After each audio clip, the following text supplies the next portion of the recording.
Clevatess is the strongest demon king feared by all humans, and his only goal is to wipe out humanity for good. But everything changes the day he finds a human baby and makes a choice that shocks even him. From that moment, Clen hides his power and starts a new life, pretending to be some regular loser, raising the kid right in the middle of the world he once swore to destroy. But how long can a demon king hide his true nature? As the story begins, we see a young girl walking with her father out to the farm. When they finish, he calls her to follow him back home. She wanders around the house, spots a map of Edsea, and notices something odd. Right after the edge of the map, there are only dark spaces. Just their continent, then pure darkness, so she can't help but wonder why. Curious as always, she turns to her dad and asks what's beyond their city, a question even he can't answer. He sees the curiosity in her eyes and wants to give her an answer, but he can't because the truth is that he doesn't know either. So he tells her that every human, just like her, is born wanting to know more. But every time someone tries to enter that darkness, it ends in disaster. He explains that in those dark lands there are 4 demons. Each one guards the west, east, north, and south of Edsea.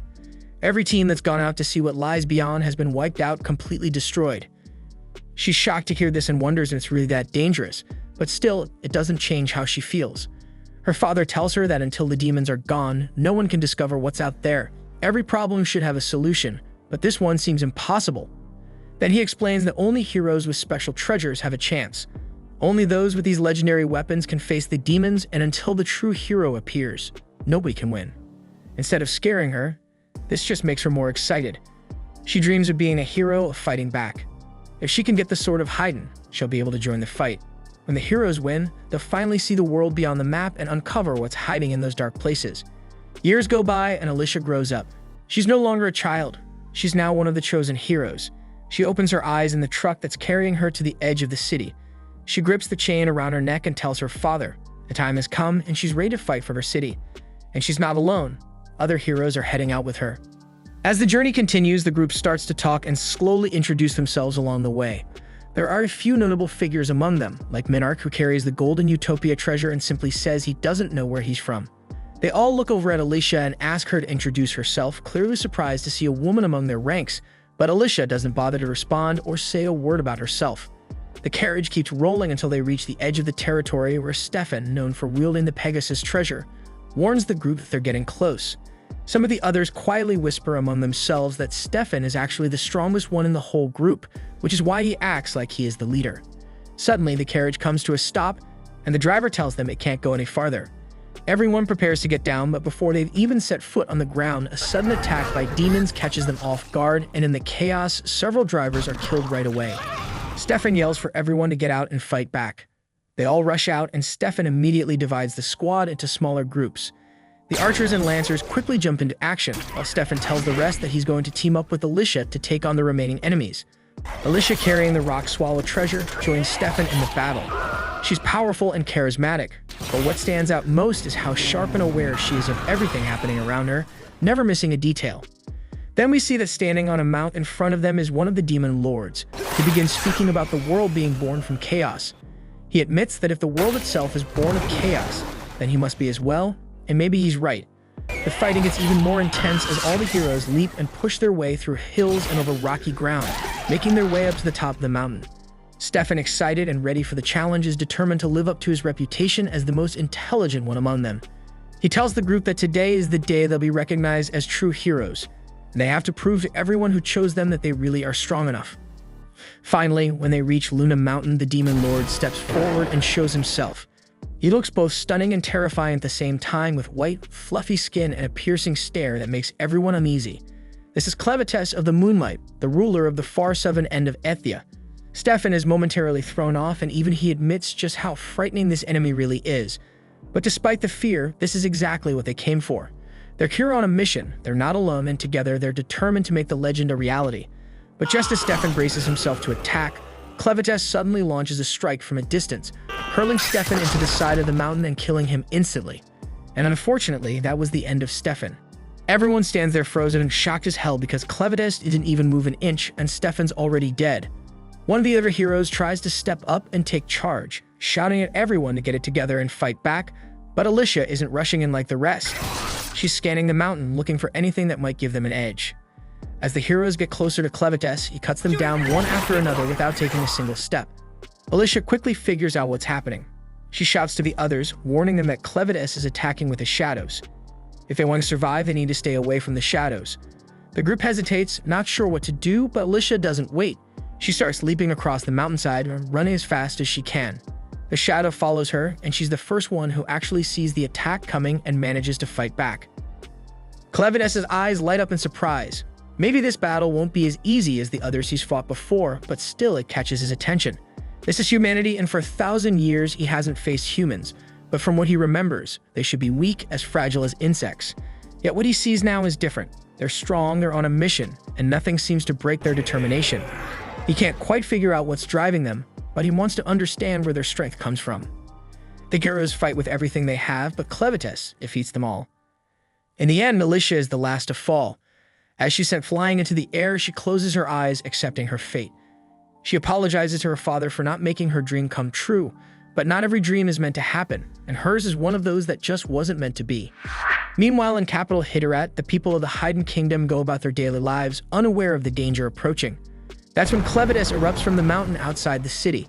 Panic spreads as he appears. Everyone in the city is terrified, but Clevatess isn't interested in hurting them. He's only curious about what drives these people. He remembers that the ones who attacked him called themselves heroes sent by the king of Hidden, and now he plans to fight his way to the palace to reach the king. The villagers panic and run for safety, while the knights rush into action, bringing out their archers to launch an attack. But Clevatess doesn't attack them in return. Instead, he soars above the rooftops, heading straight for the palace, determined to discover what lies at the heart of their resolve. The knights strengthen the security of the palace gates and fire a volley of arrows at Clevatess, but none of their shots come close to hitting him. He watches their attacks, unfazed, and quickly realizes they're not as strong as he expected. They're still weak and nothing they do can harm him. With a single swing of his arm, he smashes the palace wall to the ground. The knights quickly realize the situation is out of their control, so one of them rushes off to warn the king that the Demon King has attacked. The king doesn't seem surprised.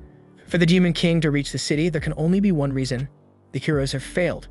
He rises from his throne and moves toward the only thing he has left to protect, the legendary blade of Hidden, Mana Hitterat. The knight insists that a demon has invaded the city and can't be stopped, urging the king to hide. But if the demon truly is unstoppable, the king reasons there's no point in running because no matter where he goes, the demon will find him. The knights keep fighting, launching fire and arrows at Clevatess, but he knows none of it will make a difference. Still, he remembers how Alicia's sword managed to wound him, even if just a little. It proves that if humans are left unchecked, they can eventually grow stronger and become a threat. He never approached human territory, but now they're after his land, and for him, that's reason enough to fight back. The king approaches the door to defend the sacred blade, but as he opens it, Clevatess appears right in front of him. With one look at the crown and the clothes, Clevatess instantly knows he's facing the king. He calls it out, speaking clear human language, and that throws the king off because a demon shouldn't be able to talk like them. The king is shocked, asking how a damn beast like him can even speak their tongue. Clevatess just tells him to watch his filthy mouth because he's the only one with the power to save humanity. He has a few questions, and the king's answers will decide if all of humanity survives or gets wiped out. By all humanity, Clevatess doesn't just mean Hidden's people, but also those of Duns, Orgates, Sladdens, and Benti. His questions are direct. Who are humans? What defines their character? What is their true motivation? And why do they want to attack the Demon Kingdom? The king refuses to give any answers to a demon and only says that a beast could never understand. Clevatess doesn't bother asking again, and he simply takes off the king's head. Clevatess turns away, convinced now that humans are a threat and must be wiped out. He decides that, to destroy all of humanity, he'll need a team by his side, and he's willing to take his time building it. As he walks off, the sound of a crying baby catches his attention. Lying nearby is a mother, barely alive, holding her child with the last of her strength. Clevatess comes closer, uninterested at first when he sees it's just a human baby. But then the mother speaks. She begs him and pleads for him to save her child. He's taken aback and wonders if she even knows who the hell she's asking because she's begging the very source of her people's suffering. He tells her straight out that he's here to destroy humanity, and if she needs to blame someone for the baby's death, she should blame the child for being born human. But the dying woman refuses to back down and insists that no child ever gets to choose what they're born as. He doesn't care, but still he tells her if she wants him to spare the baby, she should give him a reason. The woman, running out of strength, says she can't prove the child's worth now, but she's certain the child will prove it when grows up, and with that, she dies. Clevatess picks up the child, and he isn't convinced, but since she was so sure, he decides he'll wait and see if this human is any different. After all, it won't take him long to watch a child grow. Elsewhere in this massive kingdom, we learn that there are 5 human races living in the world.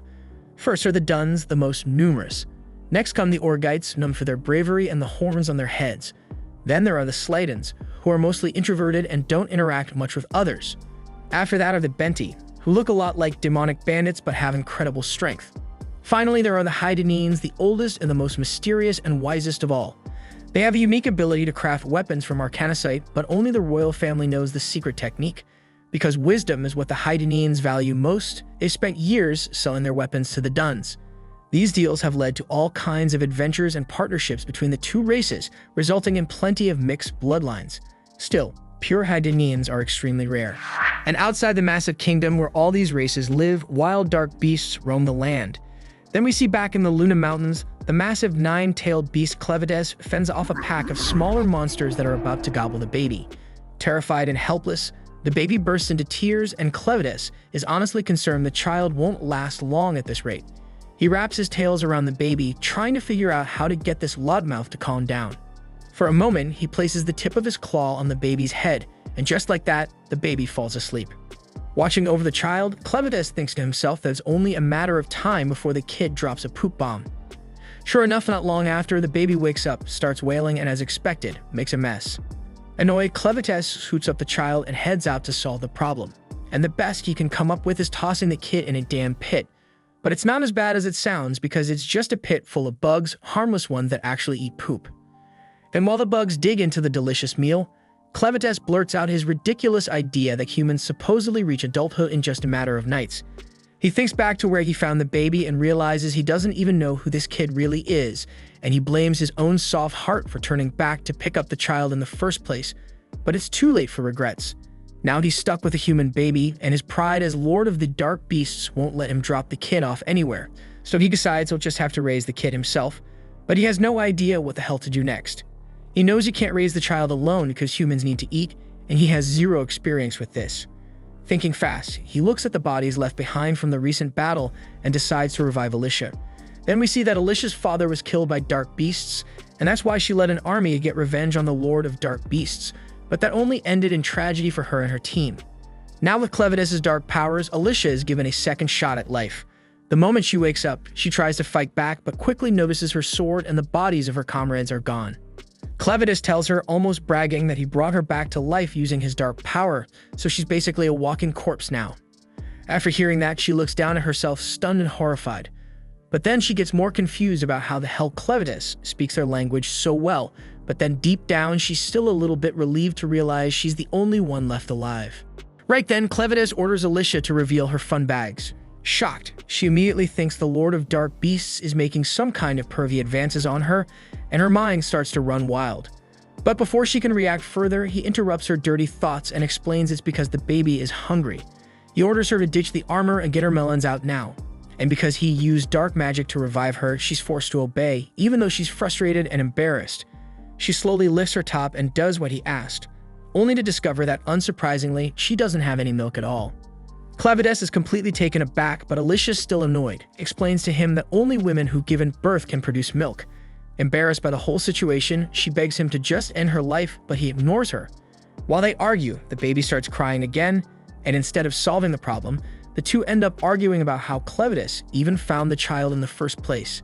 Tired of the pointless conversation, Clevatess orders her to come up with a way to feed the baby.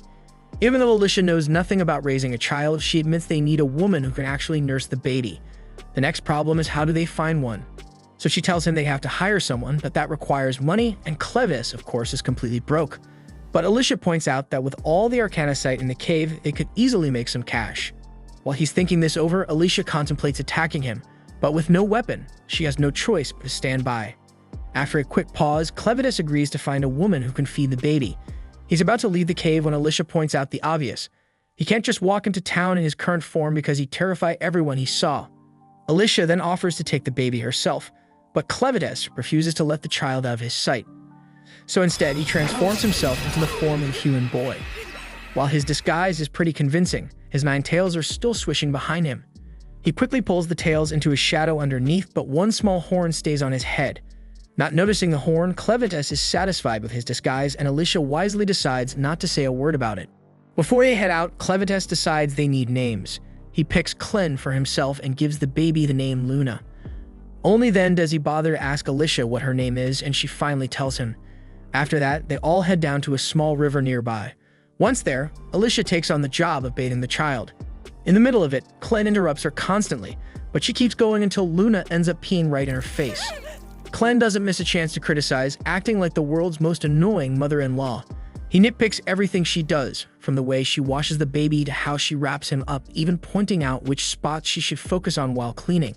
Once Alicia is done, she's exhausted, but Clen actually thinks the poop-eating bugs did a better job than she did. They leave the river and make their way to Alicia's old camp, only to find it empty. Alicia explains that her group hid their valuables somewhere else before the attack. They set out for the stash, but Clen makes her stop to clean up herself first because she stinks. Also, he hands her the baby's dirty clothes and tells her to wash them too. While doing this, Alicia notices the crest of the Haidanians' royal family on the fabric, and she realizes the baby is actually royalty. At the same time, back in the ruins of the castle, a lone soldier runs through the wreckage, searching for survivors. He's shocked by the devastation left by the Dark Lord and remembers that the crown princess had planned to escape the kingdom with her child before disaster struck. He curses the king's madness for destroying the kingdom, but still clings to hope that someone made it out alive. Meanwhile, General Drell and his men survey the remains of the Haidanians' kingdom.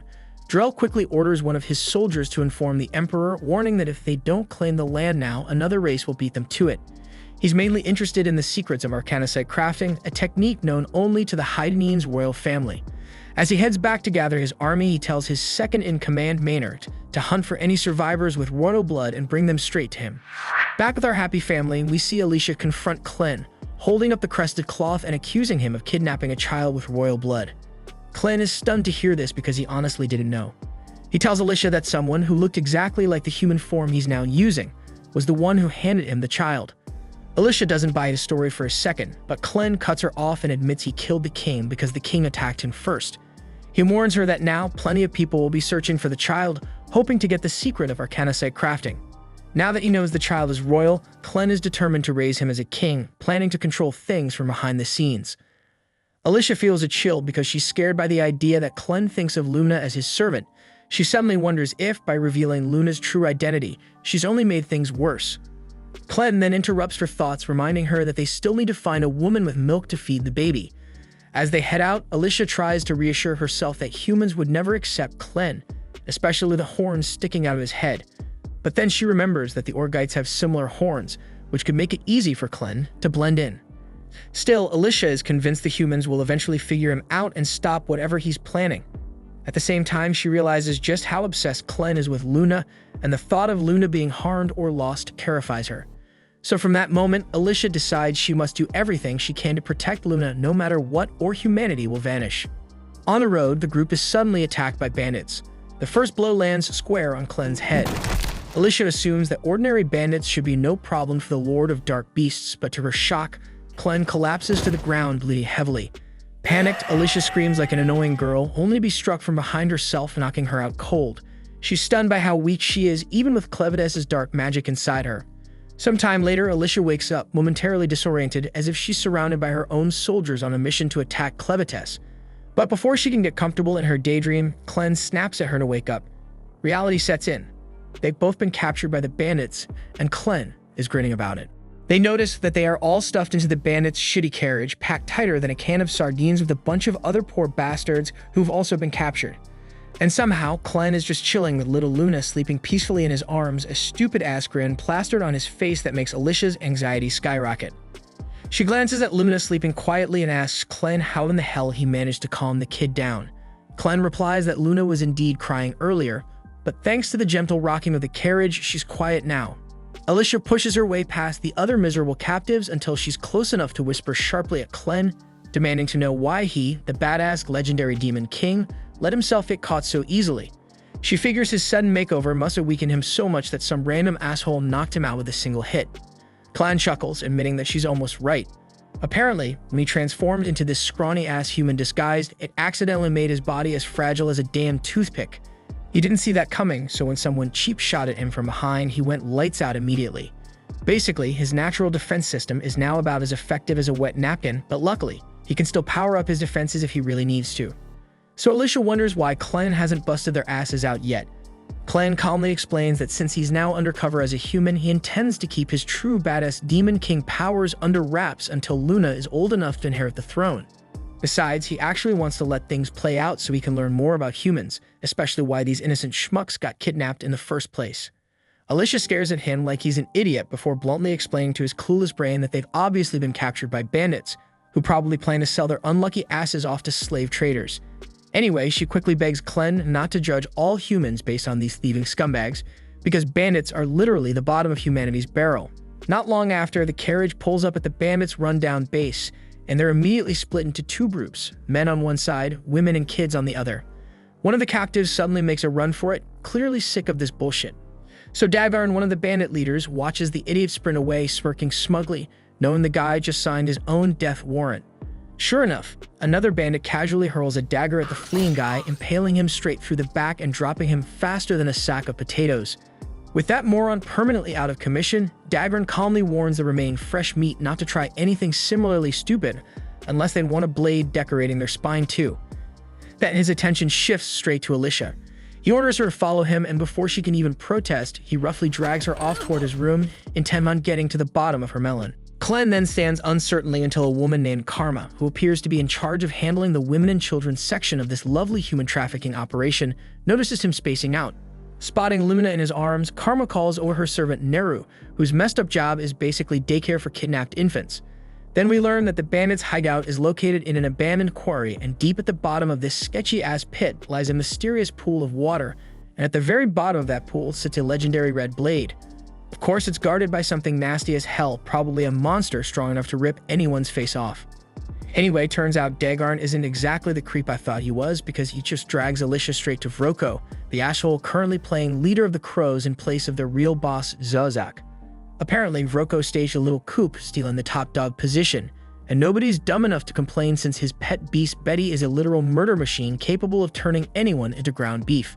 Alicia recognizes Betty immediately as a vicious Western demon and is stunned that a dumbass like Vroko actually managed to tame it. Vroko casually chats with Betty, who complains that she's bored and wants to play with a human guy. With a twisted grin, Vroko tells her to help herself to either one of the unlucky bandit morons who brought Alicia over.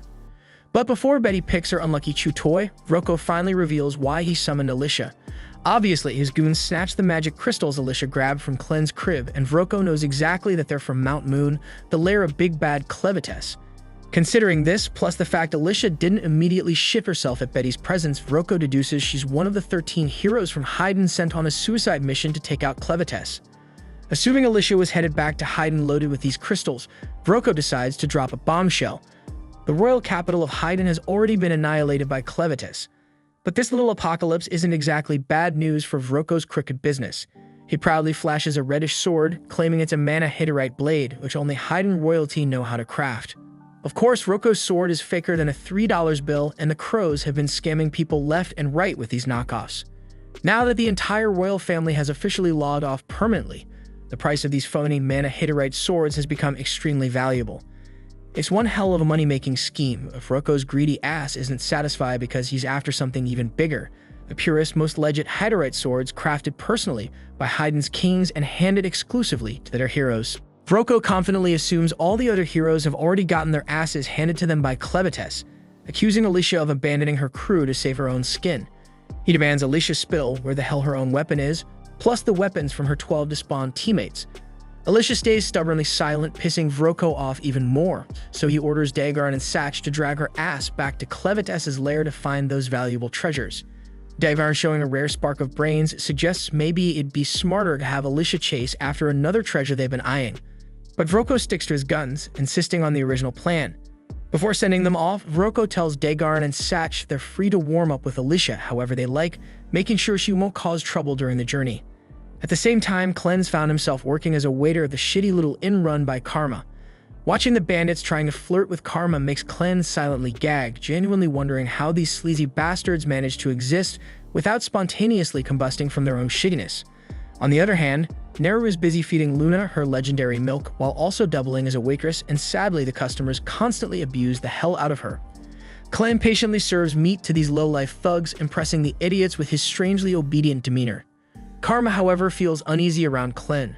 Everyone here just assumes he's some kind of ogre because of his horns, but his pale-ass skin and ice-cold killer stare don't quite fit that profile. Suddenly, two particularly disgusting bandits decide to harass Neru, dragging her off somewhere private for their twisted entertainment. They spend all night torturing her, leaving her bruised and battered. But Neru stays quiet, silently enduring the abuse, and once those scumbags are finally done, she limps quietly back into the inn to feed Luna again like nothing happened. A few moments later, the same two bastards who brutalized Neru suddenly start feeling dizzy and weak as hell. Before they even realize what's happening, they straight up vanish from existence. Turns out Clen was behind their abrupt departure, quietly serving up some ice-cold justice for Neru. When Neru returns to Luna, she finds the kid safely in Clen's arms, totally clueless about what he just did to her tormentors. Her only concern is feeding Luna again, so she takes the baby and carries her gently to a nearby shed to nurse her in peace. Clen quietly follows her inside and sits down beside her, asking Neru to tell him about herself. He's curious if she's actually part of these crow assholes and what exactly their deal is. Neru hesitates for a second, unsure of how to explain, but Clen softly encourages her to continue talking, insisting he's genuinely interested in hearing her story and nothing more. Neru quietly begins to spill her tragic backstory, revealing that she spent her whole miserable life stuck in this shithole, with no identity beyond being a member of the Crow's gang. She never knew her father and only vaguely remembers her mother.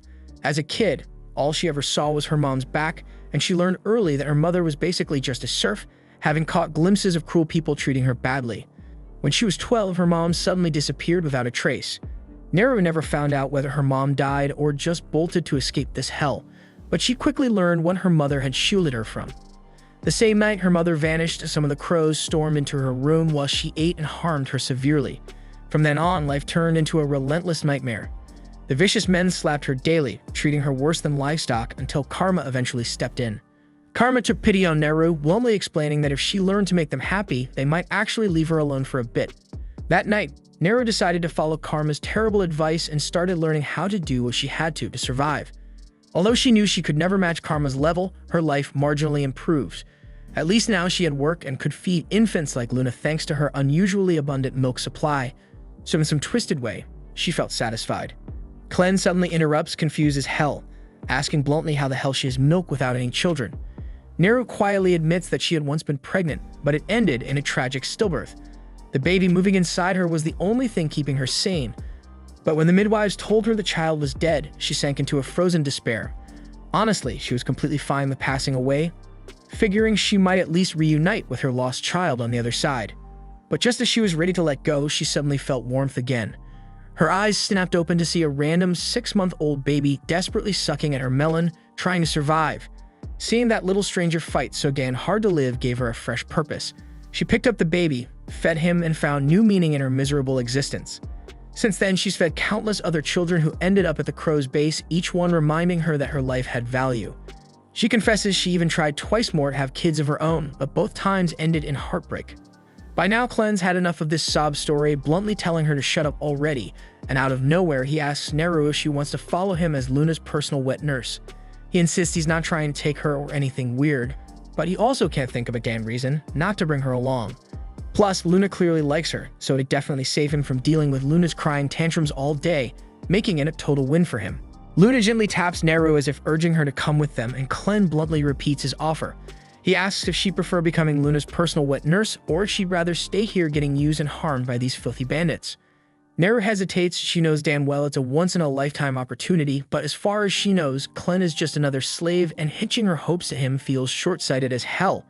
She quietly admits she wishes things were different, but tells Clen she can't go with him. She gently explains that as long as he's a slave too, she can't trust he'll be able to protect her.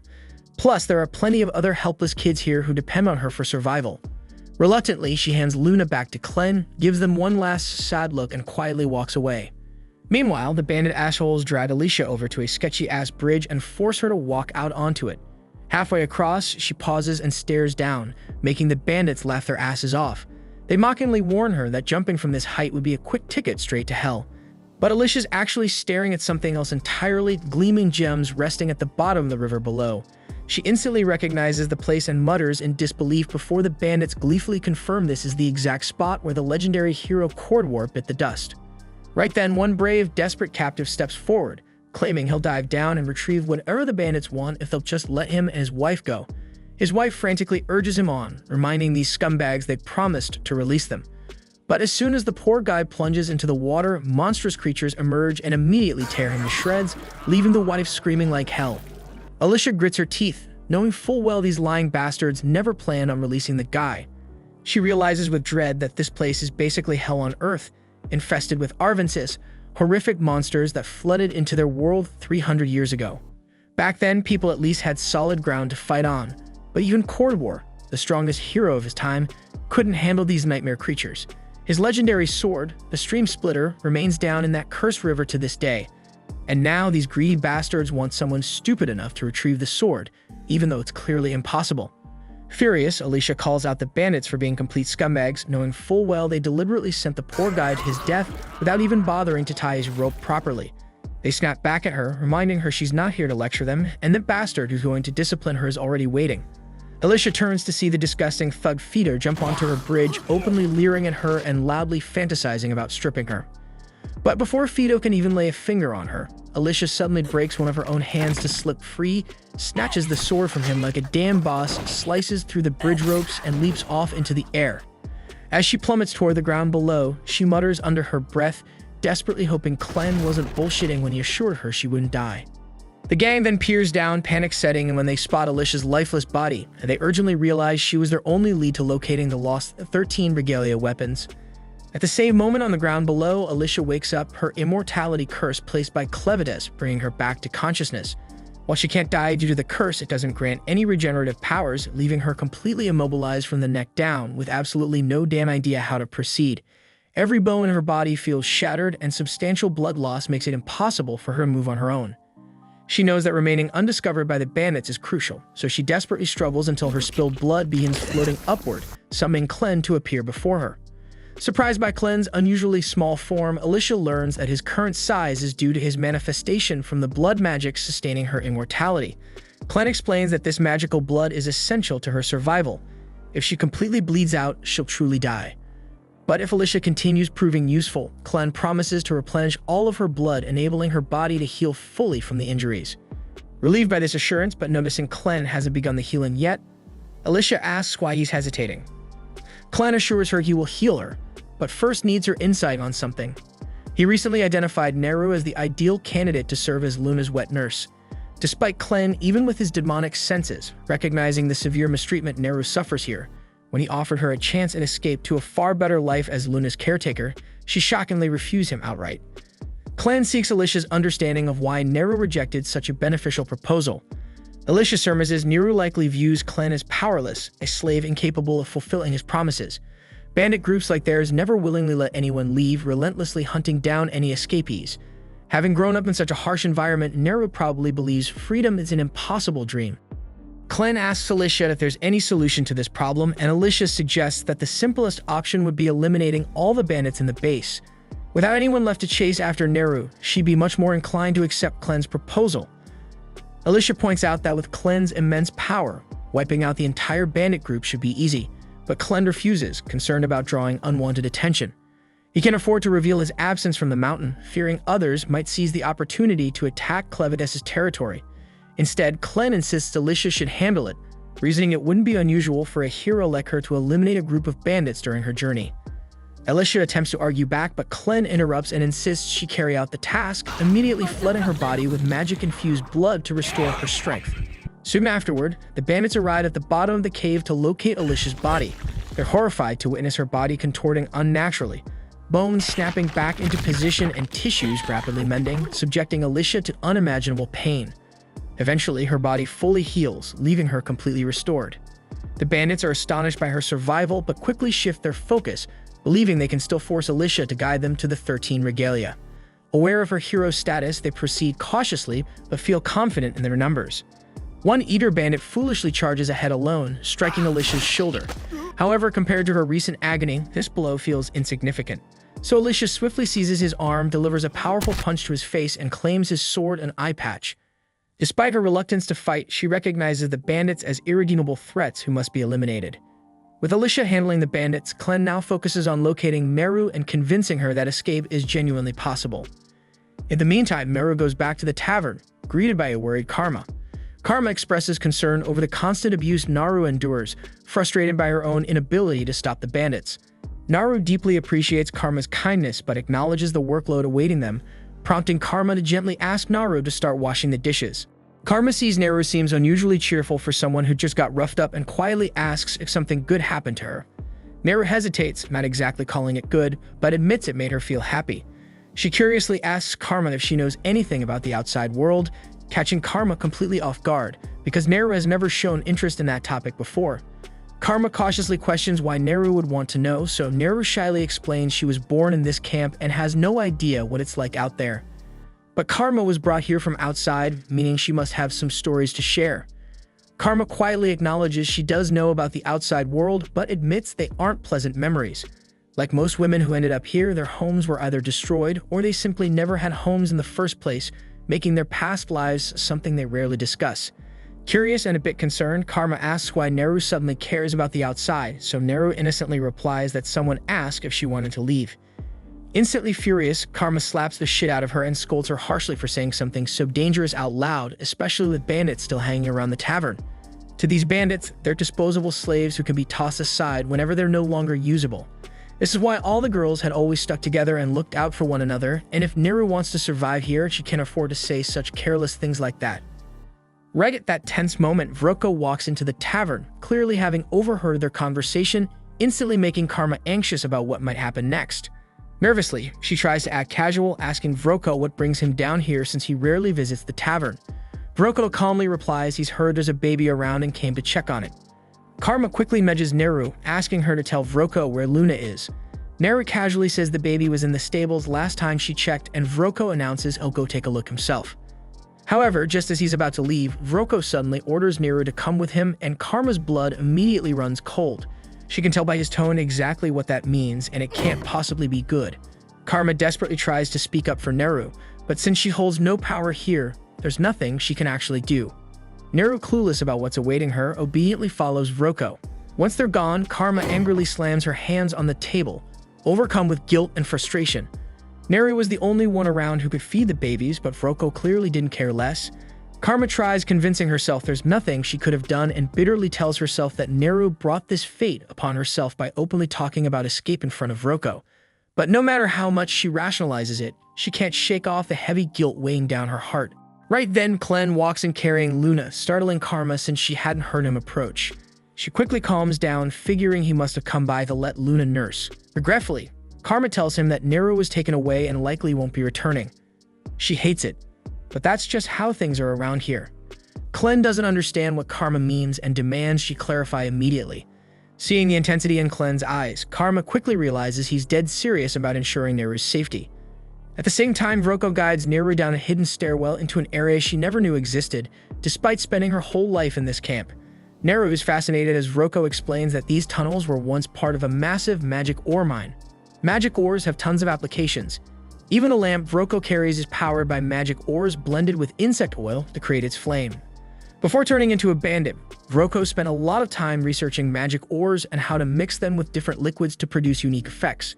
And as he casually mentions this, Naru notices skulls scattered on the floor, but Vroko, with a wicked smile, dismissively claims they're merely rat bones, assuring her it's nothing to worry about. Suddenly, Vroko extinguishes the lamp, plunging the tunnel into complete darkness. Naru instantly panics, desperately begging him to turn the light back on. Vroko calmly complies, and when the flame flickers back, Naru is horrified to discover Betty, Vroko's pet monster, towering right behind her, looking so damn hungry. Proudly, Vroko explains his research led him to a special mixture that grants control over demons like Betty. This discovery is precisely why he's now the leader of this ruthless bandit gang. And as the leader, he can't afford to let someone like Naru live after openly expressing her wish to escape. Thus, he's decided that Betty will handle Naru's execution personally. Reality hits Naru hard as fear surges through her, and she frantically tries to escape. So Vroko coldly gives Betty the order, and the monster swiftly begins pursuing Naru. As Naru stumbles and struggles to flee, she bitterly recalls Klen's earlier offer. She deeply regrets rejecting it, knowing that if she'd said yes, things might have ended differently. Right then, Naru notices Klen standing at the far end of the tunnel holding Luna, and her heart breaks as she realizes she'll never be able to care for Luna again. Usually, this is exactly when Klen would heroically save her, but unfortunately, Naru gets swiftly devoured by Betty, swallowed whole and seemingly gone forever. Luna immediately bursts into tears after witnessing such a horrific sight, but Clen gently comforts her, explaining this is simply how the world works. Magical beasts have to eat too, so blaming Betty is pointless. If anyone is at fault, it's Clen himself for arriving too late. He's genuinely frustrated at losing someone as valuable as Neru, but there's nothing he can do now. Clen then calmly shifts his attention toward Vroko, puzzled at how a proud troll from the western forests could ever serve a weakling fat dwarf with a buck-toothed face like him. Vroko is completely stunned by Clen's audacity to insult him at a time like this.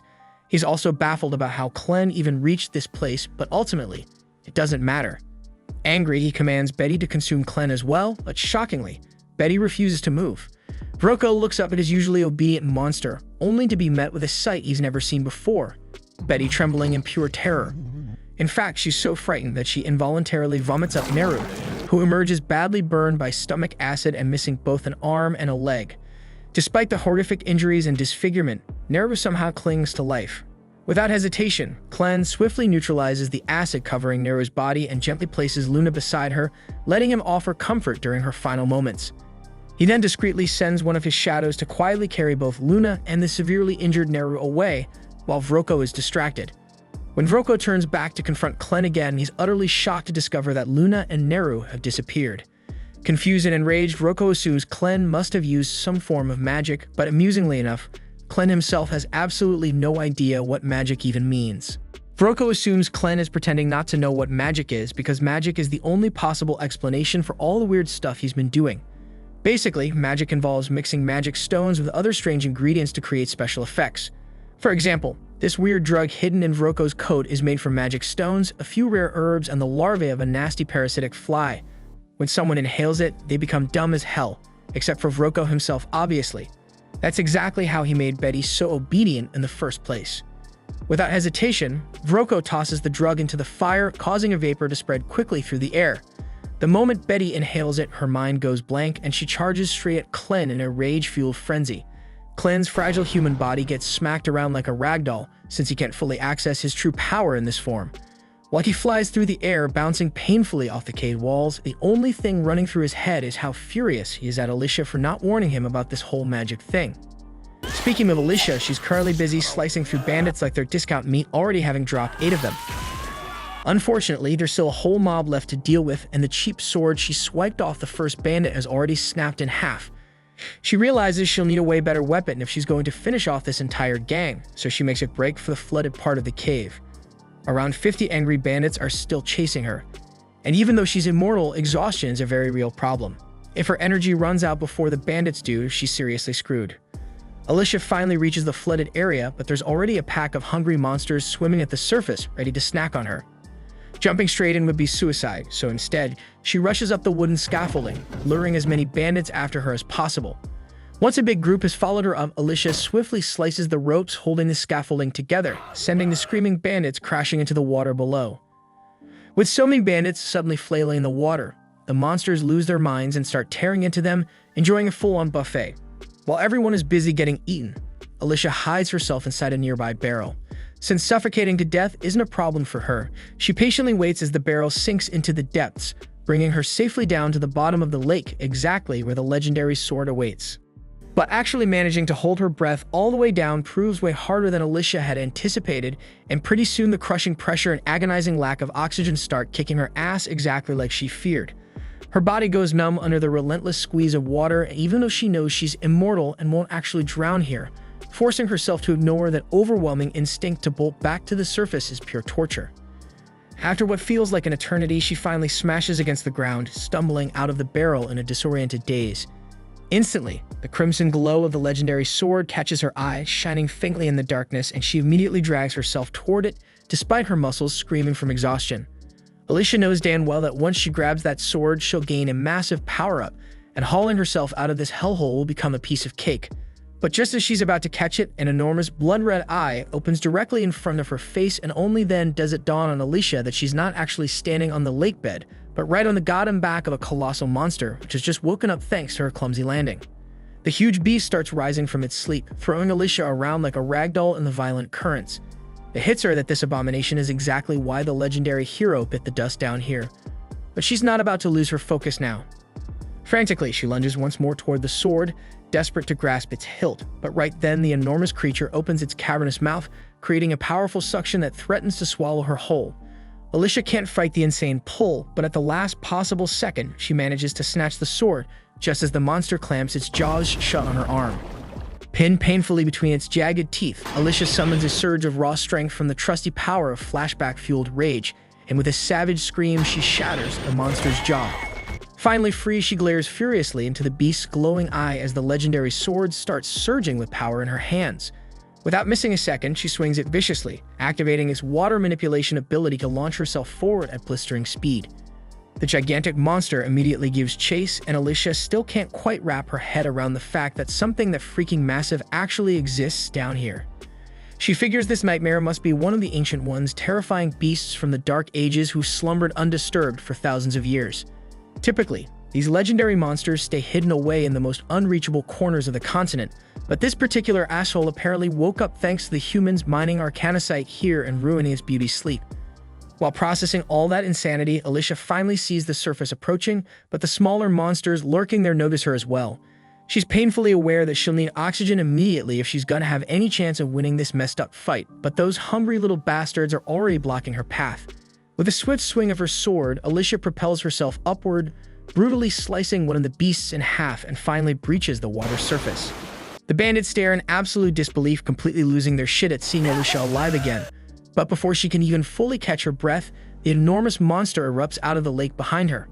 The sight of it sends the remaining thugs into a hysterical frenzy, and immediately the Ancient One unleashes hell, whipping out its massive tentacles and smashing everything in its path.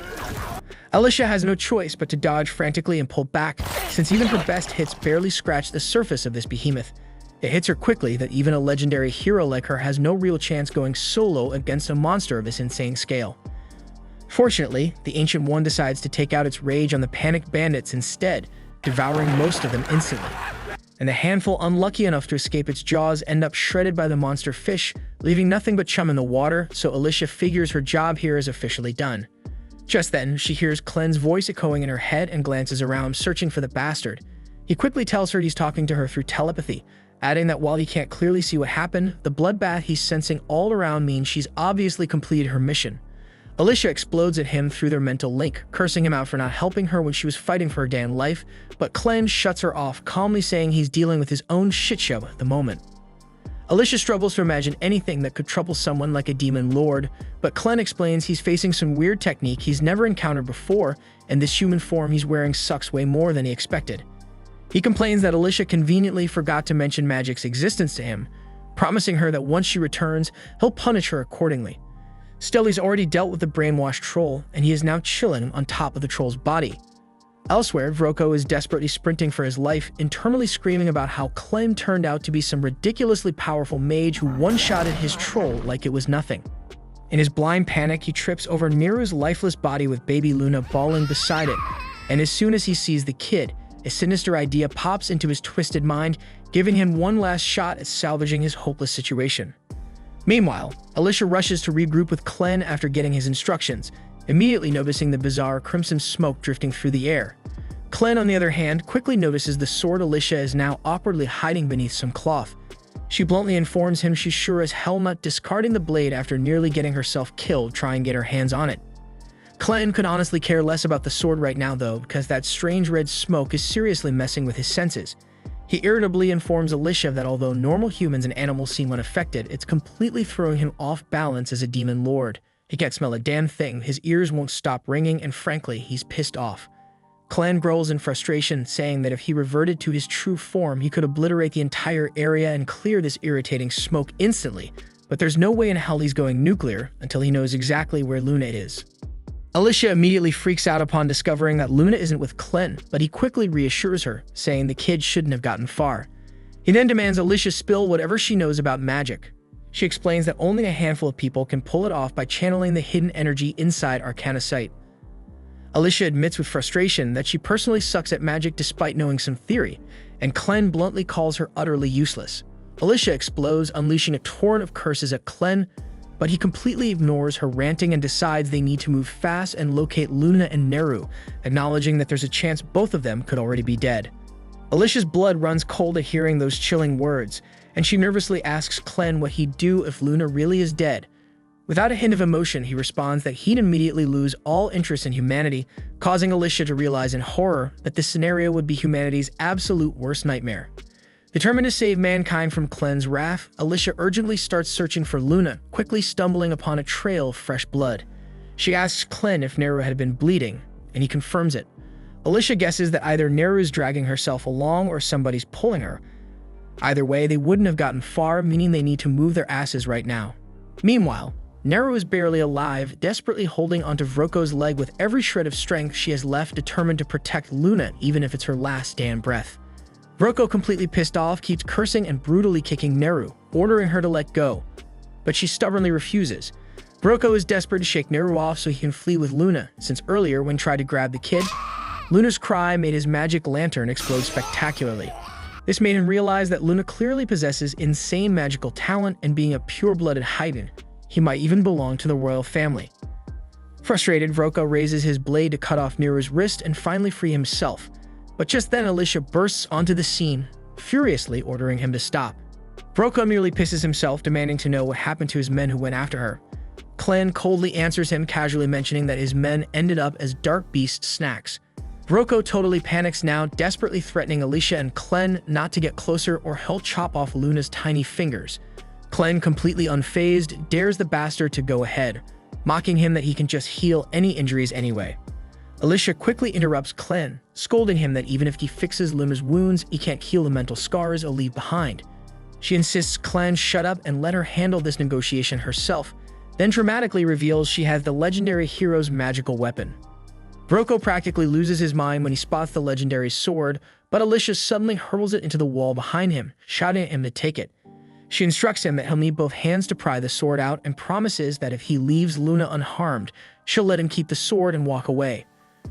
Vroko starts laughing bitterly, calling bullshit because no true hero would ever trade away such a powerful weapon just for some brat. Convinced now more than ever that Luna really is royal blood, Vroko changes his tactics and demands Alicia reveal the locations of the 13 legendary weapons she and her allies possess if she wants the kid back. And Clen also tells Alicia to just give up the damn locations, dismissively remarking that they're only weapons after all. Alicia coldly tells Vroko that the legendary weapons are hidden at the deepest part of the canyon beneath Luna Mountain, but warns him he'll have to personally haul his ass there if he wants them. Vroko chuckles smugly, boasting that it will be easy for him to snatch those weapons since he's mastered more than just one type of magic.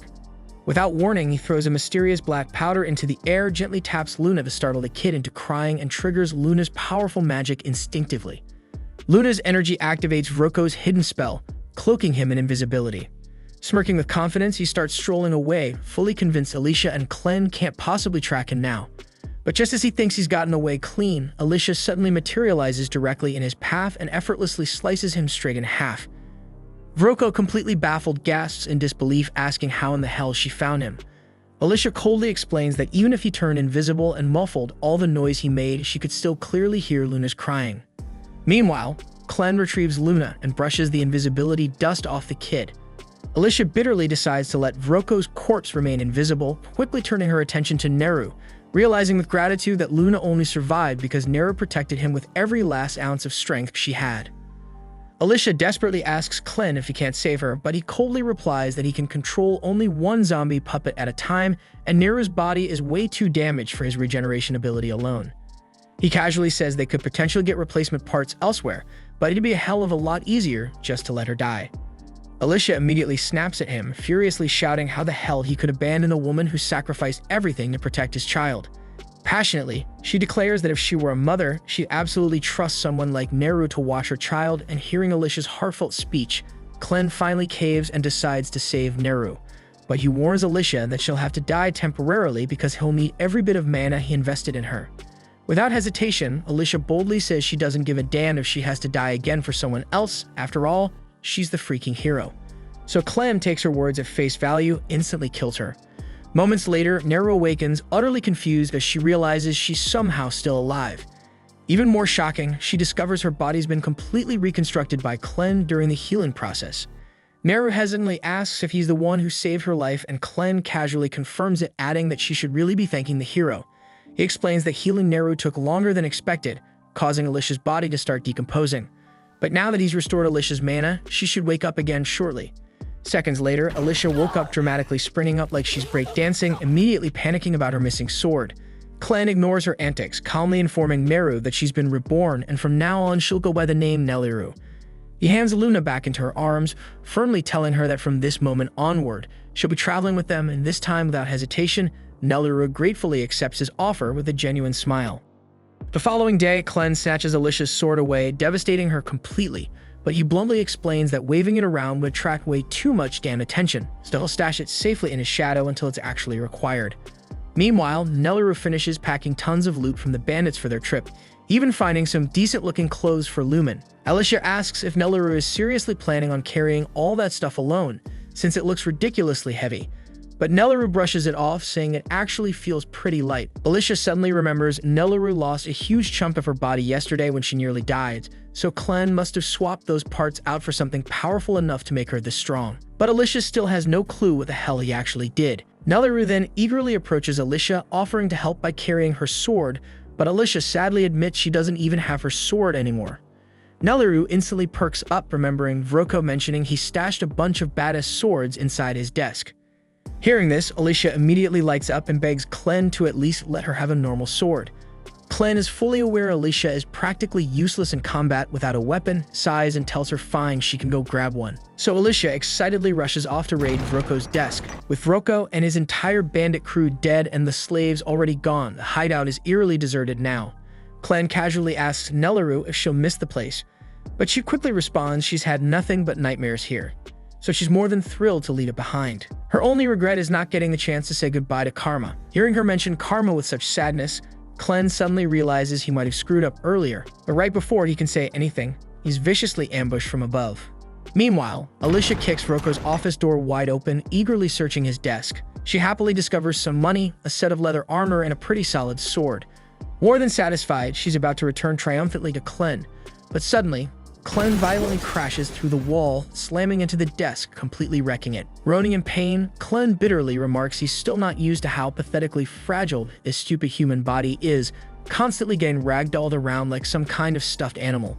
However, before Clan can explain what the hell just happened, Gart suddenly steps through the massive hole in the wall, and Alicia instantly realizes he's powerful as hell. She draws her sword, ready to fight, but in a blink, Gart lunges forward, delivering a kick so powerful that the sheer air pressure slices Alicia's cheek open. Gart is mildly impressed that Alicia managed to react fast enough to dodge, but he figures she won't last long, immediately launching into a ruthless barrage of kicks until Alicia stumbles.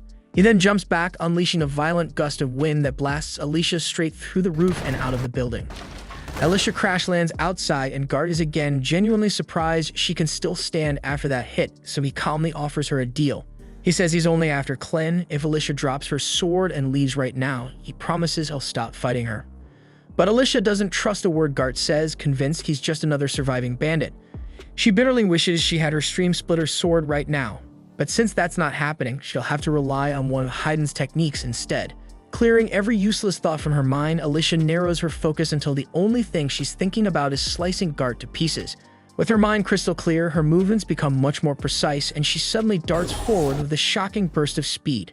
Gart is caught completely off guard by Alicia's sudden acceleration, and just as her blade is about to land, Clem shouts sharply at her to stop. Alicia's body instantly freezes mid-attack, instinctively obeying Clen's command, but her mind still burns with nothing but pure murder. So Clan has no choice but to smack some sense back into her before things escalate further. Once Alicia snaps back to her senses, Clan explains loudly that this whole fight is just one huge misunderstanding, and there's no good reason to fight Gart. Besides, if Clan hadn't intervened just now, Gart would have obliterated her entire body with a single kick before her sword could even touch him. Gart, being reasonable, calmly asks Clan to elaborate exactly how this is all just a misunderstanding. As far as Gart can tell, Neliru over there reeks suspiciously like a Dan Western troll, and he heard a rumor about a troll being kept captive in this camp before coming here. He's already checked out the caverns below and discovered the troll's corpse, which was missing multiple body parts as if someone had deliberately removed them. Gart's theory is straightforward. Clan must be the leader here, and he probably killed the troll just for fun, but that's about as far from the truth as it gets. Clan then calmly asks Neliru to grab Luna and wait by the front gate since he has some business to sort out with Gart privately. As soon as she's gone, Clen casually turns to Alicia and bluntly reveals that Gart is actually a dark beast in disguise. Alicia's jaw practically hits the floor since she had absolutely no clue there were other dark beasts who could transform into humans, but Clen calmly tells her Gart's merely under a seriously powerful illusion. As far as Clen's aware, there's only one being strong enough to pull off illusion magic of this level, and it's Zathir, the dark beast Lord of the West himself. And just for the record, Clen absolutely cannot stand Zathir and would really rather not deal with him at all. Gart, stunned by how accurately Clen identified him after such a brief encounter, demands to know who Clen truly is. Not wanting to expose his actual identity, Clen smoothly lies, claiming he's merely a servant of the dark beast Lord Clevatess. Gart buys the story immediately and dispels his illusion magic, revealing his true form as a monstrous bird serving under Zathir. Having shown his real form, Gart asks Clen to offer proof of his own dark beast identity, prompting Clen to reveal one of his shadow tails. Satisfied by this proof, Gart quickly calls for truce. Meanwhile, Alicia is having a full-blown mental crisis because this is way too much crazy information hitting her at once. First of all, she had zero idea there were other beasts like Clevatess who could disguise themselves as humans and speak human languages fluently. If that's true, then what the hell was the point of the heroes going to war against Clevatess at all? Noticing Alicia freaking out, Clen sighs, telling her to chill out because there really aren't many dark beasts out there capable of such elaborate disguises. Aside from Zathir, none of them would even bother interacting with humans without a damn good reason. With all that cleared up, Gart bluntly asks why the hell Clen is willingly associating himself with a human lady. Clen smoothly replies that Alicia's just a human he turned into his personal servant, forcing her to obey every command he gives. He's keeping her around solely as a guide while learning about the human world, and the same thing goes for Neluru and Luna, but he makes it clear he's not going to share any more details with Gart. Understanding the situation, Gart decides he won't pry any further, but firmly states that if Clen interferes with his assignment, he'll have no choice but to exterminate him. Clen smirks confidently, telling Gart he's more than welcome to try, but taking him down won't be easy at all. However, since Clen just answered Gart's questions, he decides it's his turn to ask something. Previously, Gart said Zathir was considering wiping out all humanity, but Clen finds that pretty damn weird. From what he remembers, Zathir always loved observing humans, and even the Orgites in the West worshipped him like a freaking deity. So why the sudden desire to annihilate humanity? Gart sighs and agrees to explain. He tells them that 3 days ago he discovered several dark beasts in the West had their children vanish without a trace. Normally something like that wouldn't be too suspicious, but he also found the strange vial near the scene, strongly hinting that humans were somehow involved. Gart immediately informs Zathir about this incident, as well as 9 others just like it. Zathir reluctantly admitted humans must be responsible, expressing shock that they'd betray her trust like this despite all the goodwill she'd shown them. Enraged, Zathir ordered Gart to investigate further, and if he confirmed humans were indeed kidnapping the Dark Beast's children from the forest, she completely wiped them from existence. Clen contemplates this for a moment and suddenly realizes there might actually be a connection between the Dark Beast kidnappings and the bandits. The night before, during his interrogation, Karma revealed that every child born in this camp was sold off to a mysterious group due to their special talent, exactly what Vroko intended to do with Luna. Clen suspects there's got to be some link between the kidnapped Dark Beast children and the humans buying these kids. Given the mention of talent, Clen strongly believes magic is involved somehow. The moment Alicia hears Clen mention magic, her expression darkens instantly, prompting Clen to ask if she knows anything. Alicia reluctantly admits magic isn't exactly her specialty, but kidnapping children for magical talent definitely sounds like something those bastard wizards would do. Wizards have completely changed warfare in human kingdoms over recent years. These days, battles are practically decided entirely by the wizards each side has, because a single wizard can wipe out dozens, sometimes even hundreds of soldiers with a freaking single spell. Sure, wizards can be countered by other wizards, so they're not invincible, but they're undeniably terrifying on the battlefield. The very first person to weaponize wizards in warfare was General Drell, the infamous dragon slayer, who just happens to be the same monster that killed Alicia's father when she was young. So of course Alicia held a bitter grudge against him ever since. Clen finds this revelation pretty interesting, but he's confused as hell why Alicia wasted all her time chasing him instead of hunting down the bastard who actually killed her dad, considering Clevatess never even harmed humans before they invaded his territory. So Alicia quietly replies that it was her dad's dying wish, so she had no choice but to set her own feelings aside and complete the assignment to invade Clevatess's domain. At the same time, in another part of the human kingdom, General Drell's massive army is marching steadily south. boasting 50,000 men under his command, determined to seize control of the ruins of Haydn for himself. What's left of the battered Haydn army desperately tries to stop him, but they barely scrape together 6,000 troops, and hardly any wizards at that, so it's painfully obvious they stand no chance. Mikkel anxiously asks if reinforcements are close, but given the mess they are in, it'll be at least 3 days before any backup arrives, so they're completely on their own. Yet Commander Rhodey refuses to surrender without a fight. He quickly formulates a risky but promising plan, telling Mikkel that if they can manage to reach the fortress at Highgate and seal it from within, they just might have a chance at holding off Drell's massive army, despite the overwhelming odds. Unfortunately, that strategy relies entirely on cooperation from the soldiers already inside the fortress, and even though Rhodey has urgently sent word explaining their situation, he hasn't heard anything back. So he assumes things inside the fortress must be chaotic as hell too. On top of that, they hadn't yet confirmed whether the rumors about Clevatess destroying Haydn were true. But seeing as Bolate dispatched General Drell to seize the territory, Rhodey grimly concludes that Haydn must have indeed lost. And he suspected that Drell's real objective is probably the legendary Forge of Haydn itself, because without it, creating magical weapons would be impossible. Mikkel nods gravely, agreeing it'd be a complete disaster if Bolate got their greedy hands on the Forge crafting deadly magical weapons for their army. But the reality is even worse. The Royal Forge of Haydn is one of the oldest and most powerful magical artifacts ever created. If those magic-obsessed Bolates managed to obtain it, who knows what dark secrets they'd uncover? And with that kind of power, conquering the entire continent would be child's play. So Rhodey sternly concludes they must prevent that nightmare scenario at all costs. Elsewhere, General Drell meets privately with Maynard, the most powerful wizard under his command. Maynard reports he's now confirmed that Haydn has definitely been obliterated by Clevatess, and tragically, every member of the royal family was verified dead. Well, almost all because the 6-month-old crown prince somehow escaped. He's the last remaining royal heir, but his whereabouts remain anonymous, so Maynard can't get verified if the child's alive or dead. In better news, though, Maynard reveals he's received a report from some bandits who discovered a baby matching the prince's description exactly. Maynard insists it's worth looking into, and Drell immediately grants him full authority, ordering him to use any means necessary to track down that baby and bring him back. Soon, Clem and the gang had just rolled into a nearby town, and while Alicia went off to dig up some intel, Nelleru decided to make Clem a cup of coffee. Of course, Clem had no idea what that even was, so he asked her and turns out she didn't really know either. It was just an overpriced drink that Vroko used to force her to make for him every now and then, so she figured it might be worth grabbing some beans on the way out, thinking Clem might enjoy it. Curious about the mystery bean soup, Clem let it cool, took a sip, and to his surprise, it was actually delicious. Nelleru's happy he liked it, but there's something that's been nagging at her. She finally asks what happened to that sketchy guy who attacked Clem back at the camp, the one who mysteriously dipped without a trace.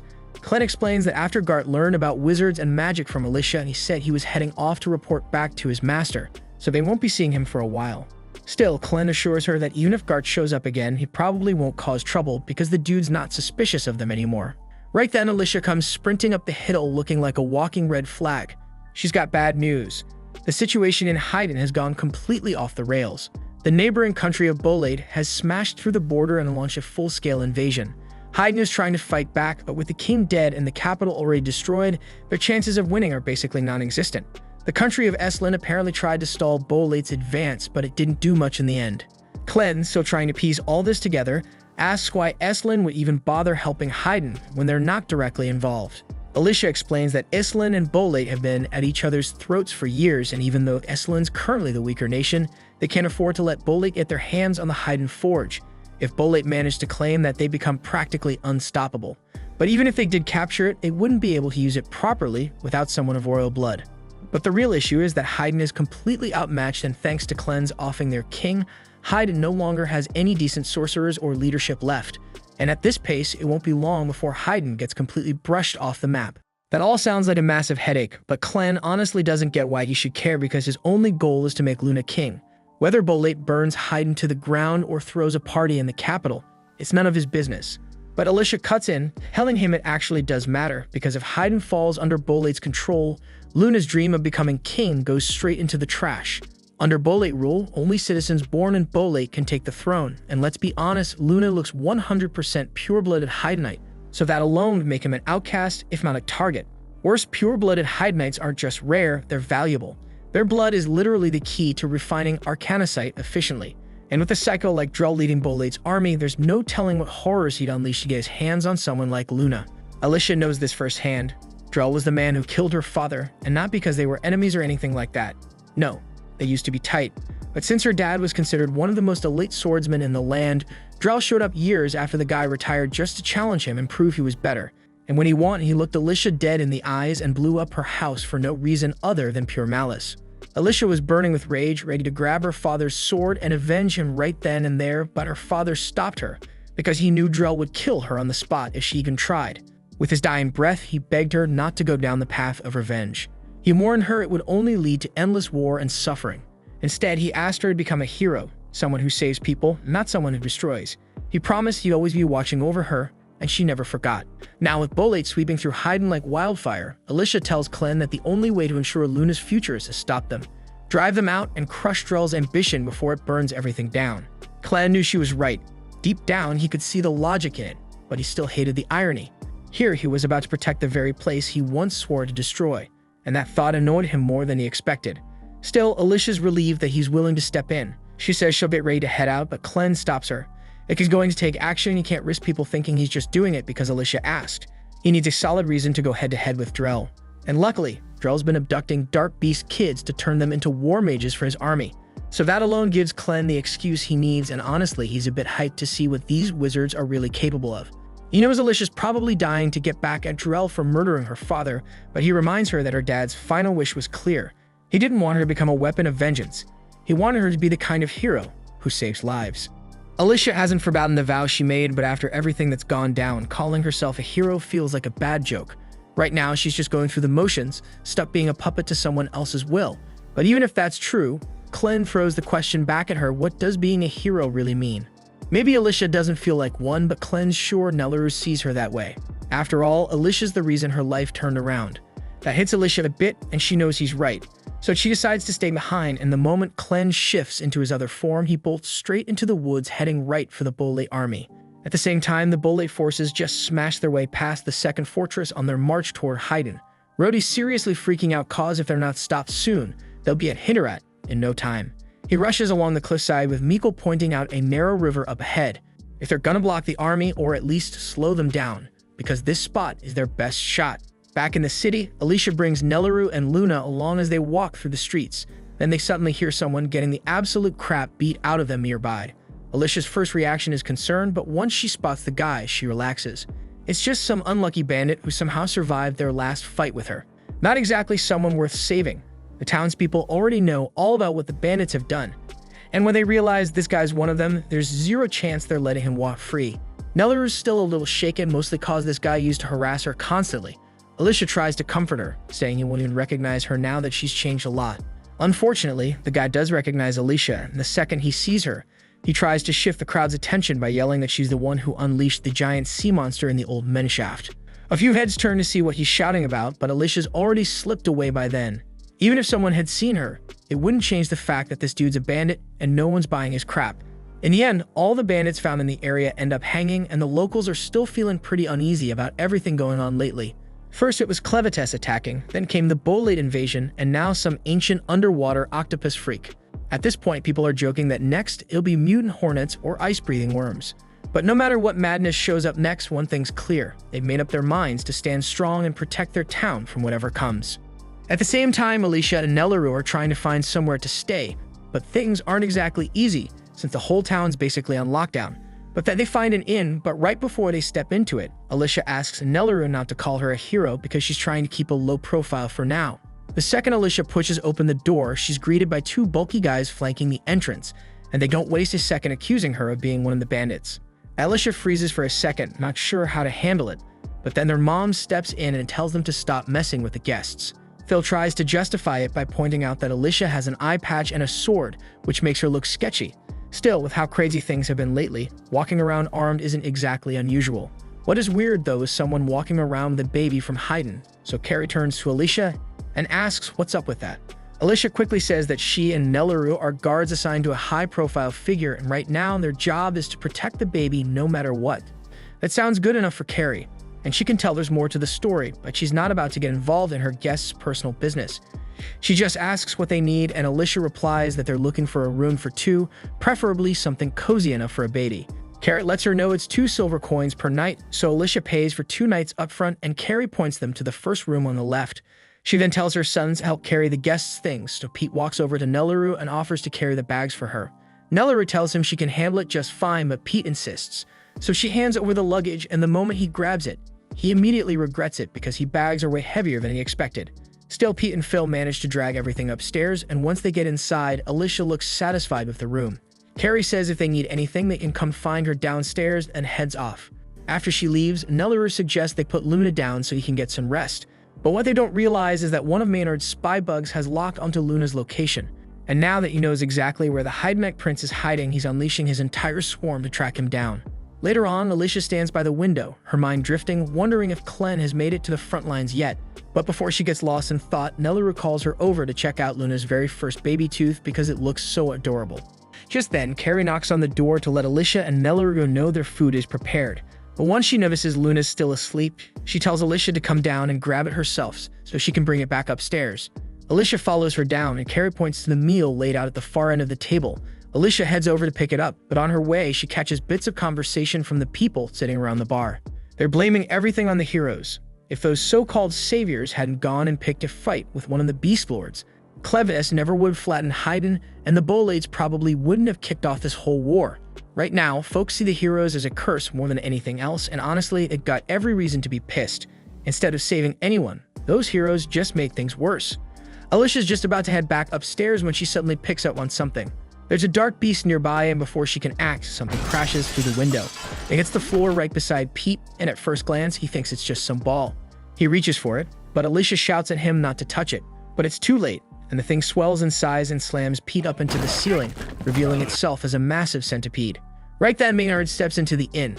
He tells everyone this isn't just some random bug, it's a creature straight out of the dark beast forest, the kind that ranks up there with serious dark beasts in terms of strength. One guy doesn't even wait for Maynard to finish talking. He didn't come here to deal with monsters, so he dives straight out the window to make a run for it. Normally, that would have been the smart move ever, but Maynard already had a whole swarm of creatures lying in wait outside, and the poor guy gets eaten before he even hits the ground. This was all part of Maynard's setup. He made sure no one could leave the town until he completes what he came for. And just to make things crystal clear, he introduces himself as the top mage under General Drell's command. People inside are freaking out because no one expected Drell's forces to make a move on their village, but Maynard clears that up real quick. He's not here to take over anything. His only task is to confirm whether the Hydemech baby in this town has royal blood. Alicia knows this is about to go downhill fast because if Maynard already knows about Luna, she has to get him out of here now. But before she can make a move, she hears Nelleru scream from upstairs. Turns out Maynard's already sent someone up in the room, and it's his subordinate, a telekinetic spellcaster named Nate Chifanlitz. And she's got Nelleru pinned against the wall using the bed frame like a weapon. Nelleru can't fathom how Nate slipped in through the window when they're on the second floor, so Nate calmly explains she simply ascended using her axe. Her gift lets her pull and push anything made of iron. So she clutched the axe's haft, and with practiced nerve, hurled it skyward to hoist herself like this. She doesn't truly grasp the mechanics, but they're supposedly a colossal, eerie, shadow-dark turtle monster with an iron shell, and any metal weapon swung at it ends up stuck there for good. Now that she has outlined her ability, she needs to get back to business, so she pulls a tablet from her pouch and steps over to Luna. Nelleru then asks what the hell she's doing, and Nate, almost matter-of-fact, says she's only giving Luna a dose that will evaluate his magic potential. If the baby can channel magic, then his eyes will shift color, and he'll be perfectly fine, but if he can't, he will cough up blood and die. After learning Luna could die, Nelleru screams and begs Nate to stop, and when Alicia hears Nelleru's cries, she dashes toward the room to help, but before she could reach it, Maynard commands his centipede to smash her into the wall. He isn't sure who Alicia is, but he won't let her jeopardize the plan, so he's going to kill her, coldly resolved. Back inside the room, Nelleru is still straining to free herself so she can go help Luna, frustration rising, but Nate tells her she's wasting her time.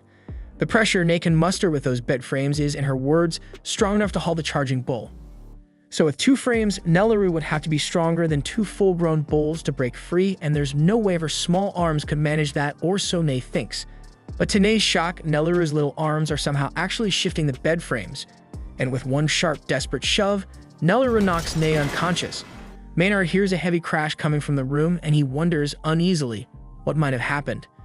But when he tries to order the centipede to investigate, he realizes to his surprise something is pinning it down. Alicia survived the centipede's strike and held its antenna tightly, which left the centipede completely disoriented. And now that it can't move properly, Alicia boots it to the floor and sprints to the room to check on Nelleru and Luna, heart pounding. Maynard is impressed because no typical person could handle a magical beast like that, and now that he has gotten a proper look at her, he recognizes who Alicia really is. Alicia shoulders into the bedroom, keyed up for a fight, only to find Nay lying unconscious on the floor while Nelleru stands at her side holding Luna close. She also notices a wide ragged hole torn through the wall and asks whether Nay did it, but Nelleru, still rattled, says she was the one who caused it. She hadn't meant to when she shoved the bed frame to break free. It smashed into Nay and punched straight through the wall with a brutal crack. Alicia can't make sense of how something like that could even happen, but there is no time to pick it apart because they need to leave immediately, right now. She snatches up her sword and tells Nelleru to stick close to her because they are going to jump out the window. And once they take the leap, Alicia's practiced blade work carves through the dense cloud of bugs in the air so they can start running. And by the time May regains consciousness, it is already too late for her to stop them. She would like to give chase, but the insects outside strike at anything, so if she steps out without Maynard's help, she would be killed on the spot. A short time later, Alicia and Nelleru make it beyond the city limits, and the swarm abruptly stops pursuing them because Maynard only told it to surround the city. If they are lucky, they might get through the forest before dawn, but things rarely stay that simple for long. They run into a second wall of insects deeper in the forest, and there are far more of them here, so Alicia will not be able to cut a path like before. Nelleru asks what they should do, and Alicia is not entirely sure, but for now they need to find a place to hide nearby. Meanwhile, back at the inn, Nay comes downstairs again and plainly tells Maynard that the women got away. Maynard asks her if she at least managed to test the baby's magic aptitude, but she never had the chance because Nelleru knocked her out with the bed frame. Maynard concludes that they seriously underestimated the pair, but the whole ordeal has still let him confirm a few things he suspected. First, the blonde woman was the hero Alicia Glenfall, and he is certain of it because he was there when Drell killed her father. There is no way a hero would be traveling with an ordinary baby, so that basically confirms that Luna is the Hydenite prince they have been searching for, and he is practically trembling with eagerness at how fun it will be to torture a hero when he finally gets his hands on her. And Nay just stares at him, wondering why she has to spend time with a psycho like this. The moment Maynard finishes his wild laughter, he tells May they need to gather everyone and march them to the main square. Once everyone is outside, the town's leader asks Maynard why he dragged them out here, because if he thinks a handful of bugs will be enough to make them yield, he is in for a rude awakening. Maynard is impressed by how gutsy these people are, but he wants a few points made clear right now. First, he says he and the Bolate army wouldn't even be here if the King of Hyden hadn't made that foolish wager and attacked Clevatess. And now that the capital lies in ruins, it's possible Clevatess might return to seize the territory, so the Bolate forces are generously stepping in to shield them. It's basically a pretext to invade Hyden, but without the king and his magic weapon, there's almost nothing they can do to stop it. Besides, Maynard tells them there's a bigger enemy to handle in the meantime because the blonde from earlier is one of the 13 heroes who sparked this whole mess, so if they want someone to vent at, they can start by chasing her down. At the same time, Drell's army is still marching to claim the fallen Hyden capital, and they're halfway across a shallow river when Drell suddenly halts, sensing eyes on him. He tells the stalker to step out immediately because there's no point hiding when the moon is so bright tonight. All at once, Rhodey bursts from the bushes and drives his spear into the water, freezing the whole river solid and locking the feet of all of Drell's soldiers. Then he commands his troops to push forward. Even though Drell's army outnumbers Rhodey's 10-1, Rhodey's troops came with ice cleats, so they can still move freely, while even Drell's enslaved dark beasts stumble and scrape for footing. Mika leads the soldiers into the clash and tells everyone to target Drell's wizards first so they can't free themselves. Drell knows the Frost Spear's capabilities, but even at full output, it shouldn't have been able to freeze the entire river in one sweep. He figures Rhodey must have placed a wizard farther upstream to chill the water just below freezing so the Frost Spear could finish the job, and he admits he's impressed by how tightly planned Rhodey's tactic was. Rhodey looks to have truly mastered the Frost Spear, and if he topples Drell here, this whole war could end. But Drell tells him it won't be that simple. Rhodey then surges at Drell with his spear, but Drell answers with a crushing backhanded cut that blasts Rhodey several feet backward. Rhodey stays locked in and fires an ice spell through the spear at Drell, yet Drell slips aside in time and springs off his path, leaving the water and the horse frozen where the strike landed. They close again and trade blows, and once more Drell finds himself grudgingly impressed by Rhodey's skill, A regalia might lend power, but it takes real strength to pull out its full potential like this. Even so, he says it still isn't enough to break the world's shackles. He then floods the field with power and has his sword call a dragon's claw into the air. Rhodey is stunned because regalia aren't supposed to manifest solid things, but the claw is absolutely real and swats him clear across the river. Mikkel and the rest of the soldiers see him in trouble, so they wheel around to support him. And at the same time, Drell explains that by fusing his blade with magic, he has turned it into something far beyond a normal sword. Right then, Drell notices some of Rhodey's men rushing toward him, so he pivots and erases them with the dragon claw, taking his own troops in the same sweep. Rhodey can't believe Drell would kill his soldiers so casually, but Drell says anyone weak enough to die to a blow like that doesn't deserve to see the world beyond their borders. Rhodey has no idea what Drell keeps going on about since he's been talking about borders and shackles for a while. So Drell explains that his aim is to crush the legend of the heroes. That story is what drove people to challenge unbeatable enemies with methods that make victory nearly impossible. Things have stayed this way for thousands of years and nobody has thought to question it, so the pattern never changed. But he says it ends here. Drell then tells Roddy he isn't going to kill him because he was a worthy opponent, and by now he should understand there's no way he can win this fight. Rhodey tries to rise, but there's no strength left in his body, so he's forced to watch while Drell pushes on with his conquest. But a heartbeat later, Clevatess drops onto the battlefield, and everyone looks up in pure terror when they realize the Southern Lord of the Dark Beasts has arrived. Clevatess notices that Drell is unmistakably the one commanding the field, so he says he has a question to put to him right now. Children from both humans and dark beasts have been vanishing. From what he has heard on the way, it ties to the magic Drell wields, so he wants to know if Drell truly stands behind it. Drell asks whether a beast lord should really travel this far just to pose a question, when surely has weightier duties waiting elsewhere. Clevatess replies that this is part of a lord's charge, and if anyone profanes his lands or his people, the law requires that he kill them with his own claws in retribution.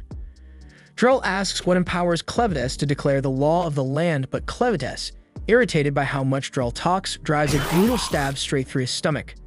He adds that all of this could have been avoided if Drell had simply answered the damn question in a steady voice, yet even with a hole in his chest, Drell looks unfazed. He says he already knew Clevatess would come to kill him, and he knew there was no way he could win in a head-on fight, so he prepared in advance. A third eye opens on Drell's forehead as he prepares to invoke his ultimate spell, Dark Ichor Prison. This blindsides Clevatess, since he had no idea humans could use Dark Ichor, and in the next instant Drell's body detonates all at once, splashing him with hot blood. When the blast clears, the only things left are Drell's sword and a massive sphere of what used to be Drell surrounding Clevatess, like a prison shell. However, if you thought Drell was deceased, you'd be mistaken, because before he blew himself up, he shifted his consciousness into the sword. So he no longer has a human body, and he exists entirely as the magic bound to that blade with no flesh or heartbeat. He went to great lengths to sacrifice his body for this Dark Ichor prison, and he is certain that even someone as powerful as Clevatess would not break out of it easily, not anytime soon. Clevatess seems to have been rendered unconscious by the prison, so he remains unmoving inside, and Drell plans to leave him there until he eventually dies. Rhodey watches in astonishment and cold dread because he cannot believe that Drell truly managed to defeat Clevatess so quickly when the 13 heroes failed to do so. If he is capable of that, then Haydn stands no chance against his might, and Drell, more determined than ever to press his task, orders all of his remaining soldiers to prepare to move without pause. At the same time, deep in the forest, Alicia and Nelleru are still slipping through the trees trying to get away from Maynard when Alicia suddenly senses that something is wrong beneath the heavy branches. However, she has no idea what caused the strange feeling, an odd prickle at the back of her neck, and there is no way for her to contact Clevatess from here, so she tells Nelleru they need to keep going. All the while, a knot of furious townsfolk whipped up by Maynard's orders fan through the trees, slowly hunting them by torchlight. Minutes later, the villagers trap Alicia and Nelleru inside a weathered cabin. At the front, Phil heads the pissed-off crowd, brandishing flaming torches as they shout for Alicia to show herself, claiming they know she's inside, so hiding is useless. Alicia and Nelleru keep low and out of sight, uncertain what move to make.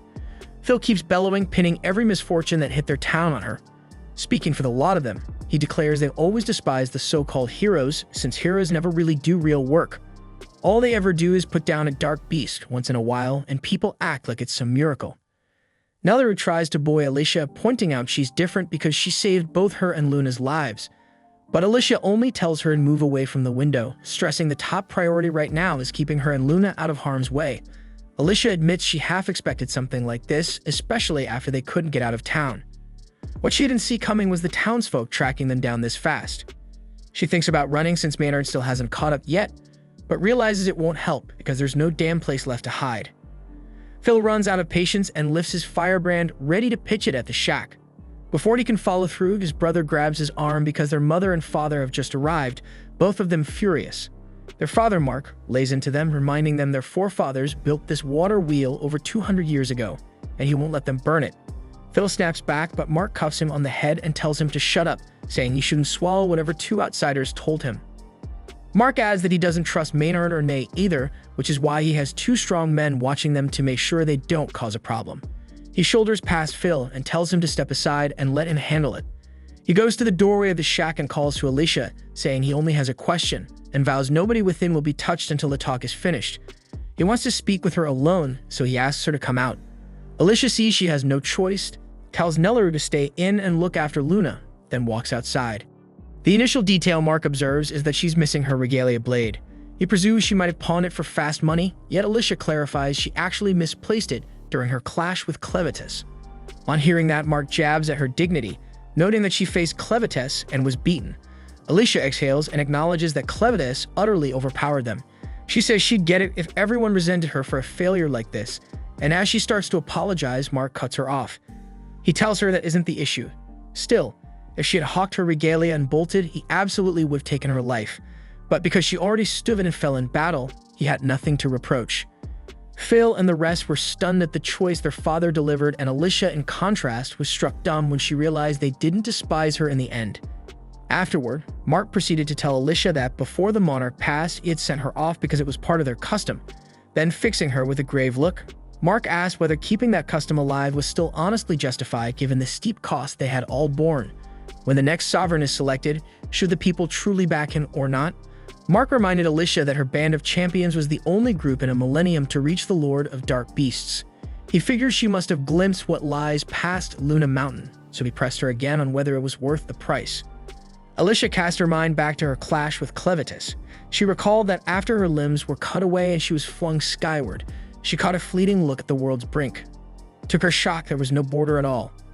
The line of the earth ran on without limit, so answering Mark, she set her face and stated solidly that it was damn well worthwhile. She conceded she wasn't certain she had the standing to say so after screwing up like this, but she explained that people won't grasp some truths while their realm stays cramped. Certain things can only be won by daring to jump. She said she learned that from Clen, who was cocky and treated her like a rag. Yet despite that, she felt thankful to him. Without meeting him, her world would have stopped without ever growing. Emotion surged through Alicia as she cried out, asserting that widening the realm for the sake of the valiant champions who perished trying had purpose, and she would not permit anyone to claim the opposite. Mark and the rest looked genuinely moved by the fire in Alicia's voice. Mark went on to say the old king did manage one thing right, and that was picking his heroes. He told Alicia she could go, promising he'd rein in the hot-headed kids lingering in back. While turning to leave, he added that their next ruler needed to stay alive to give everything he had. Even so, Alicia froze at that remark, wondering whether Mark had figured out Luna's bloodline. He then split the townsfolk into two teams, saying one side would face the insect wall, while he and the rest took on the troops. But before he could take another step, a colossal bug creature bars his path and drives his barbed tail straight into his chest, and at the controls was Maynard, grinning like a snake. And he jeers that this is the price for letting Alicia walk without his say-so. Watching that, Alicia yanked out her blade and rushed Maynard and spitting that he was a bastard. Maynard just smirked, saying she shouldn't be shocked because Mark earned it for spoiling his fun. When Alicia demanded to know what he meant by that twisted sport, Maynard said he meant the pastime where he'd watch the people of hide and butcher Alicia. That line set her off, so she fired off Rising Dragon and cleaved the huge insect in one blow. Maynard hopped clear with the same smug smile, asking why she couldn't have given him a heads up first. Right then, Alicia yelled to the townspeople, pushing them to get inside fast because a swarm was closing in.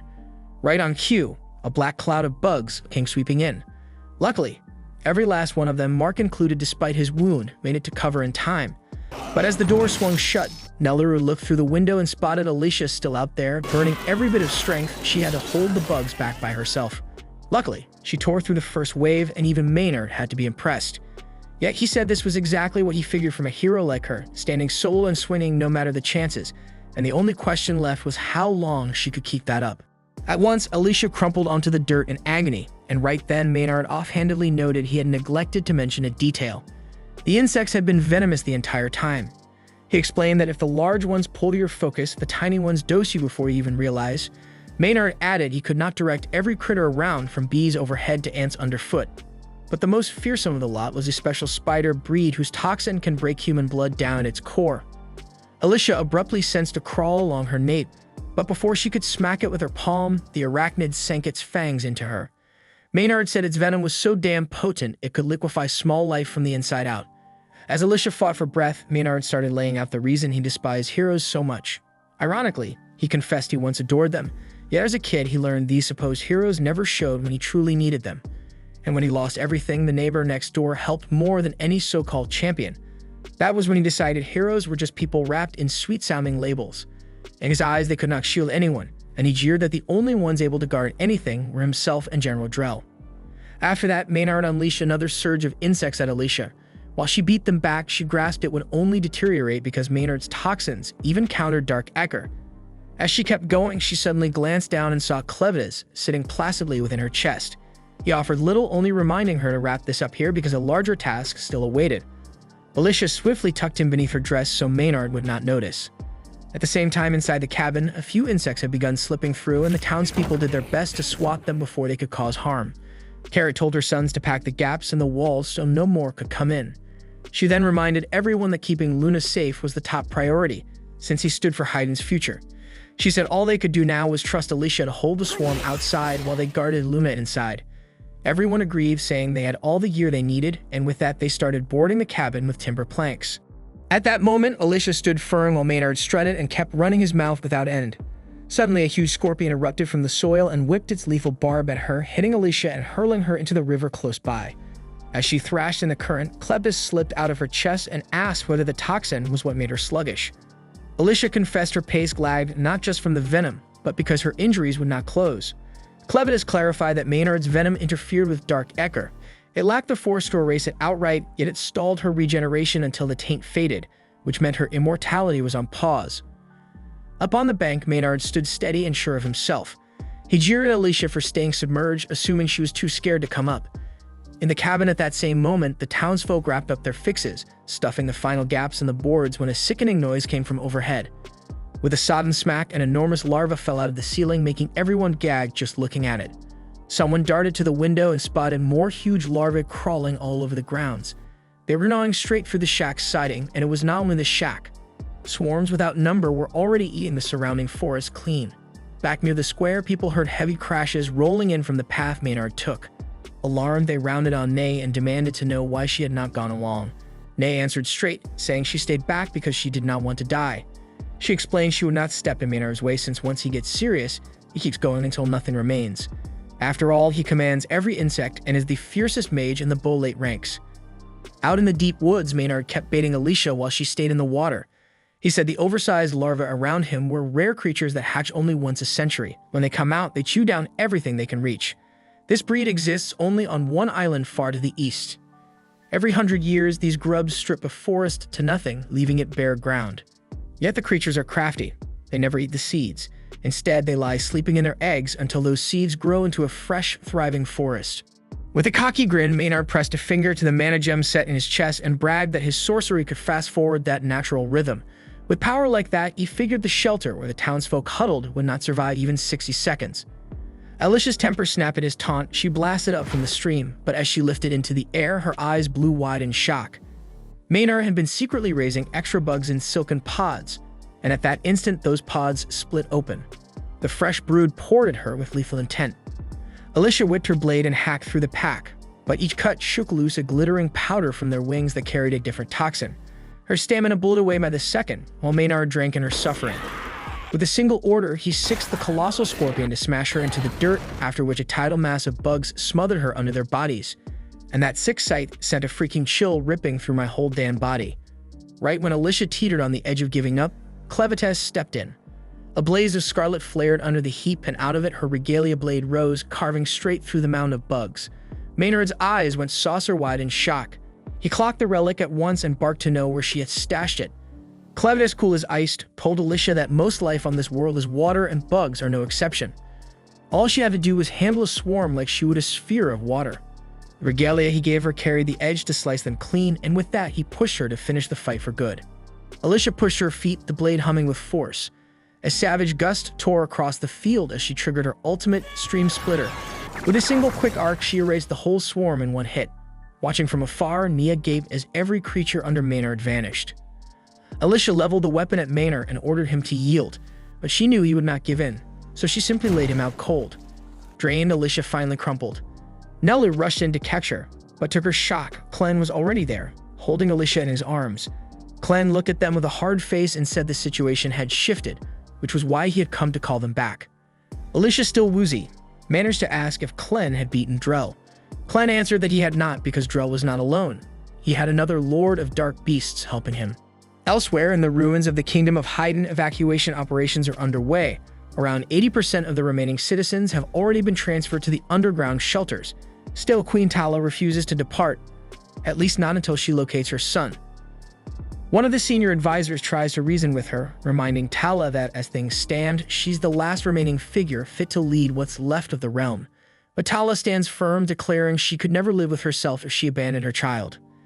The elder empathizes with her pain, but questions how she can be so confident that her son is even alive, especially when there hasn't been a single sign of him since the kingdom fell.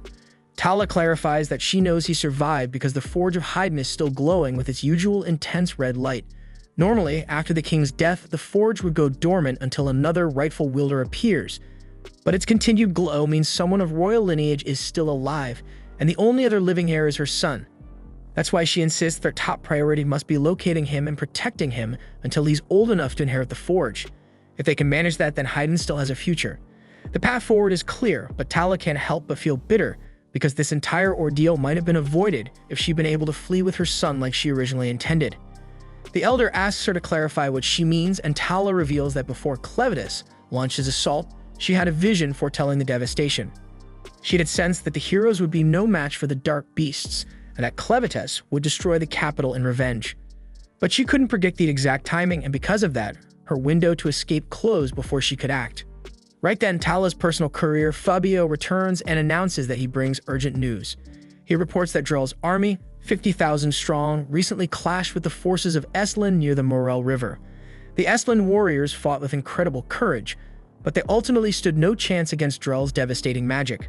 But just as the battle concluded, Clevatess suddenly appeared out of thin air and wiped out nearly half of Drell's troops in an instant. But what happened next was even more shocking, because within moments, Drell conjured a bizarre glowing red orb that somehow managed to imprison Clevatess inside. This new information leaves Tala deeply unsettled because the idea that someone could overpower a dark beast lord was terrifying in itself.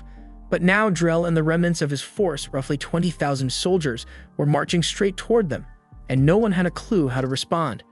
Tala refuses to accept this outcome because it contradicts every principle their ancient traditions are built on, and according to those beliefs, only true heroes are worthy of even standing against a lord of the dark beasts.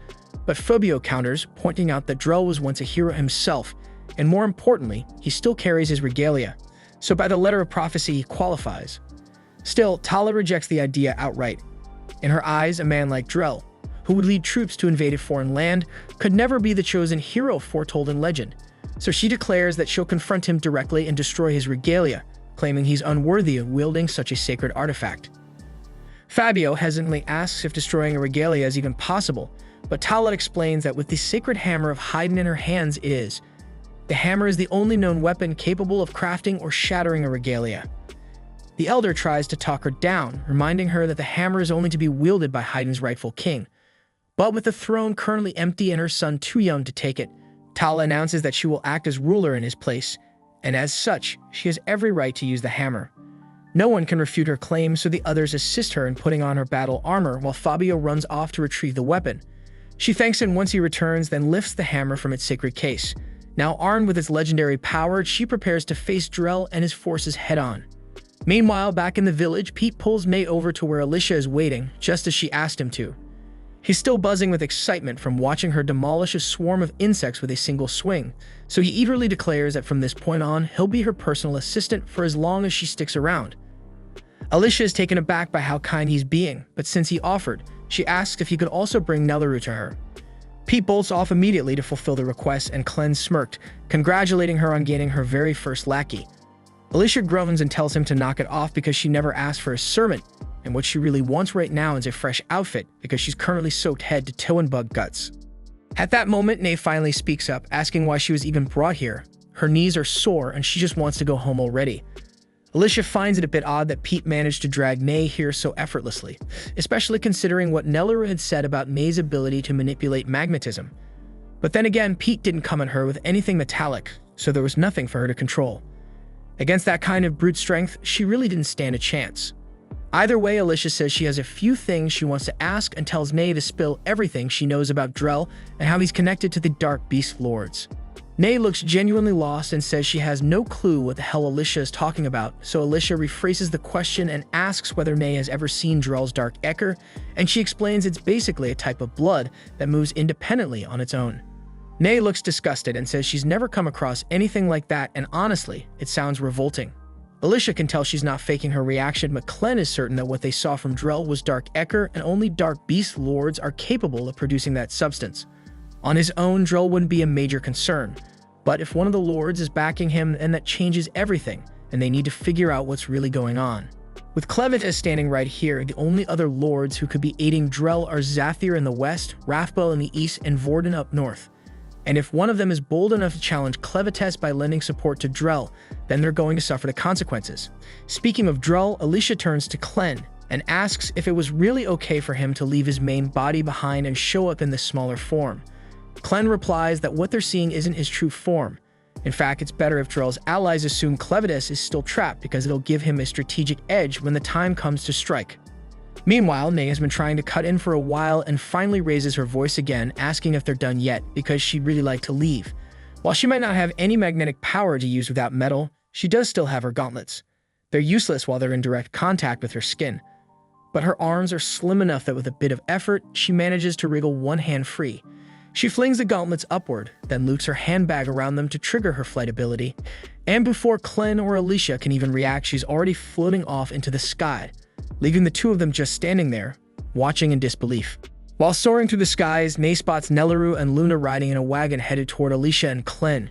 She quickly notices that the wheels are reinforced with metal, giving her an opportunity she can't pass up.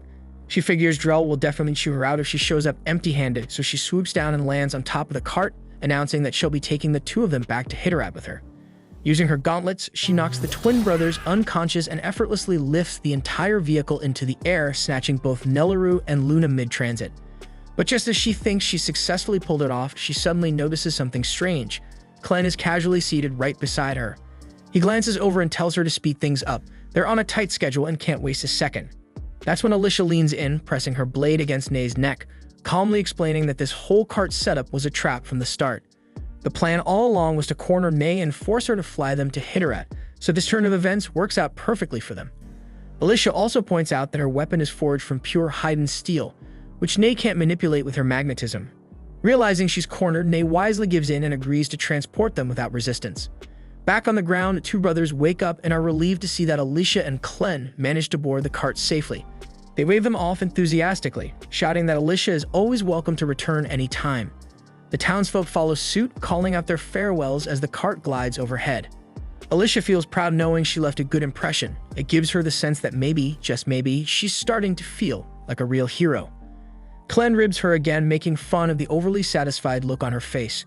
Alicia fires back, saying she's earned at least a little pride after helping save the town. But Clen reminds her she only pulled it off because of his assistance. Nelleru is still trying to piece everything together, says that regardless of how it happened, Alicia's actions were undeniably heroic. She also confesses that she was stunned to learn Luna was actually the Prince of Haydn. She awkwardly asks if it's really okay for someone like her to be holding royalty in her arms, since commoners usually aren't even allowed to touch someone of noble blood. But Clen brushes it off, calling that rule ridiculous.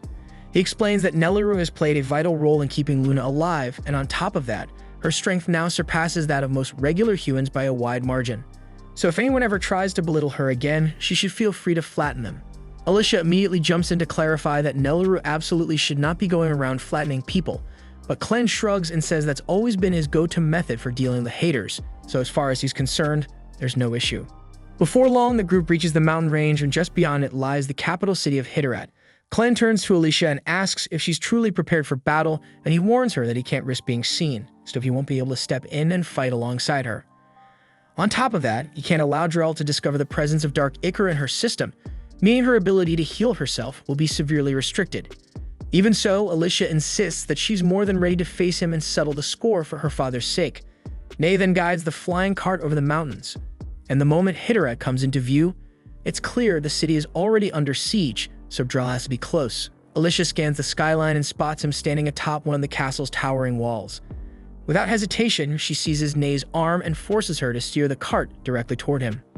Up on the castle walls, Princess Tala and a squad of enchanted blade-wielding knights gather to confront Drell head-on. Tala rallies her soldiers, assuring them that their weapons are nearly on par with the power of Drell's regalia. If anyone stands a chance, it's them. But judging by the look of things, you can already guess these guys are about to become battlefield decorations in no time. They charge in an attempt to flank Drell, launching their coordinated assault. But Drell doesn't flinch. Instead, he simply mutters that they're annoying. At that moment, the knights realize they're doomed, but bound by duty and loyalty to Haydn, they press forward into certain death, hoping to buy enough time for the archers to get a clean shot. The archers take aim with perfect positioning, but they still manage to botch the attack because in the blink of an eye, Drell morphs his body into the shape of a blade and vanishes from view. Tala and the knights froze in disbelief, questioning their sanity. Did he just transform into a sword mid-fight, and if so, what the hell does that even mean? But with no time to figure it out, the shield bearers moved in to form a protective barrier, but they're instantly blown back by a massive force, and within moments, Drell is already clutching Tala by the throat. He praises her effort in defending Haydn, but coldly tells her that she'll never wear the crown.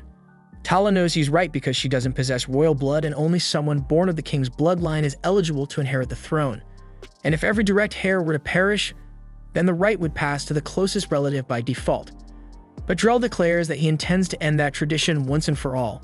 Tala knows there's no guarantee she'll make it out alive, but she's certain that a single blow with this sacred hammer should be enough to destroy Drell's regalia, so all she needs is a brief distraction. Right then, Alicia comes crashing down from the airborne carriage, and Tala has no idea what the hell is going on. Still, she recognizes it as the perfect opening, so she doesn't waste the moment. She lunges forward and swings the hammer straight at Drell's blade. Meanwhile, watching from a distance, Klen and Nelleru observe the chaos unfolding. Nelleru hesitates, asking if Alicia can really take on Drell by herself. But Klen shrugs and says it doesn't really matter whether Alicia wins or loses because her whole job was just to keep Drell occupied. Drell, along with whoever's backing him, is after the Forge of Haydn. That's the real target, and since only someone with royal blood can remove the seal, he brought Luna with him. Klen already knows exactly where the forge is, so he leads Nelleru to one of the fortress walls and explains that the forge lies just beyond it. He could smash through it easily himself, but he's trying to avoid drawing attention, so he tells Nelleru to handle the job instead. She pauses, glancing at the massive stone wall, and asks if he's serious because it looks pretty solid. Klen reminds her that when he healed her, he infused her tiny frame with the raw might of a troll, so her strength now surpasses even the fiercest among them. Nelleru takes his word for it and gives the wall a light shove.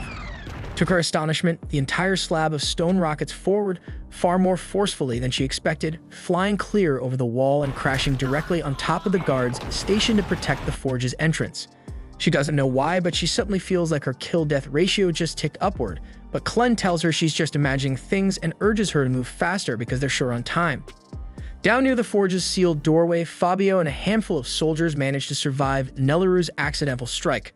But before they can process what just happened, Klen uses his powers to pull them into the shadows. Once at the forge seal, he gently places Luna's hand against it, triggering the mechanism needed to unlock the ancient entrance. This was the end of episode 9. Subscribe to not miss the next episode.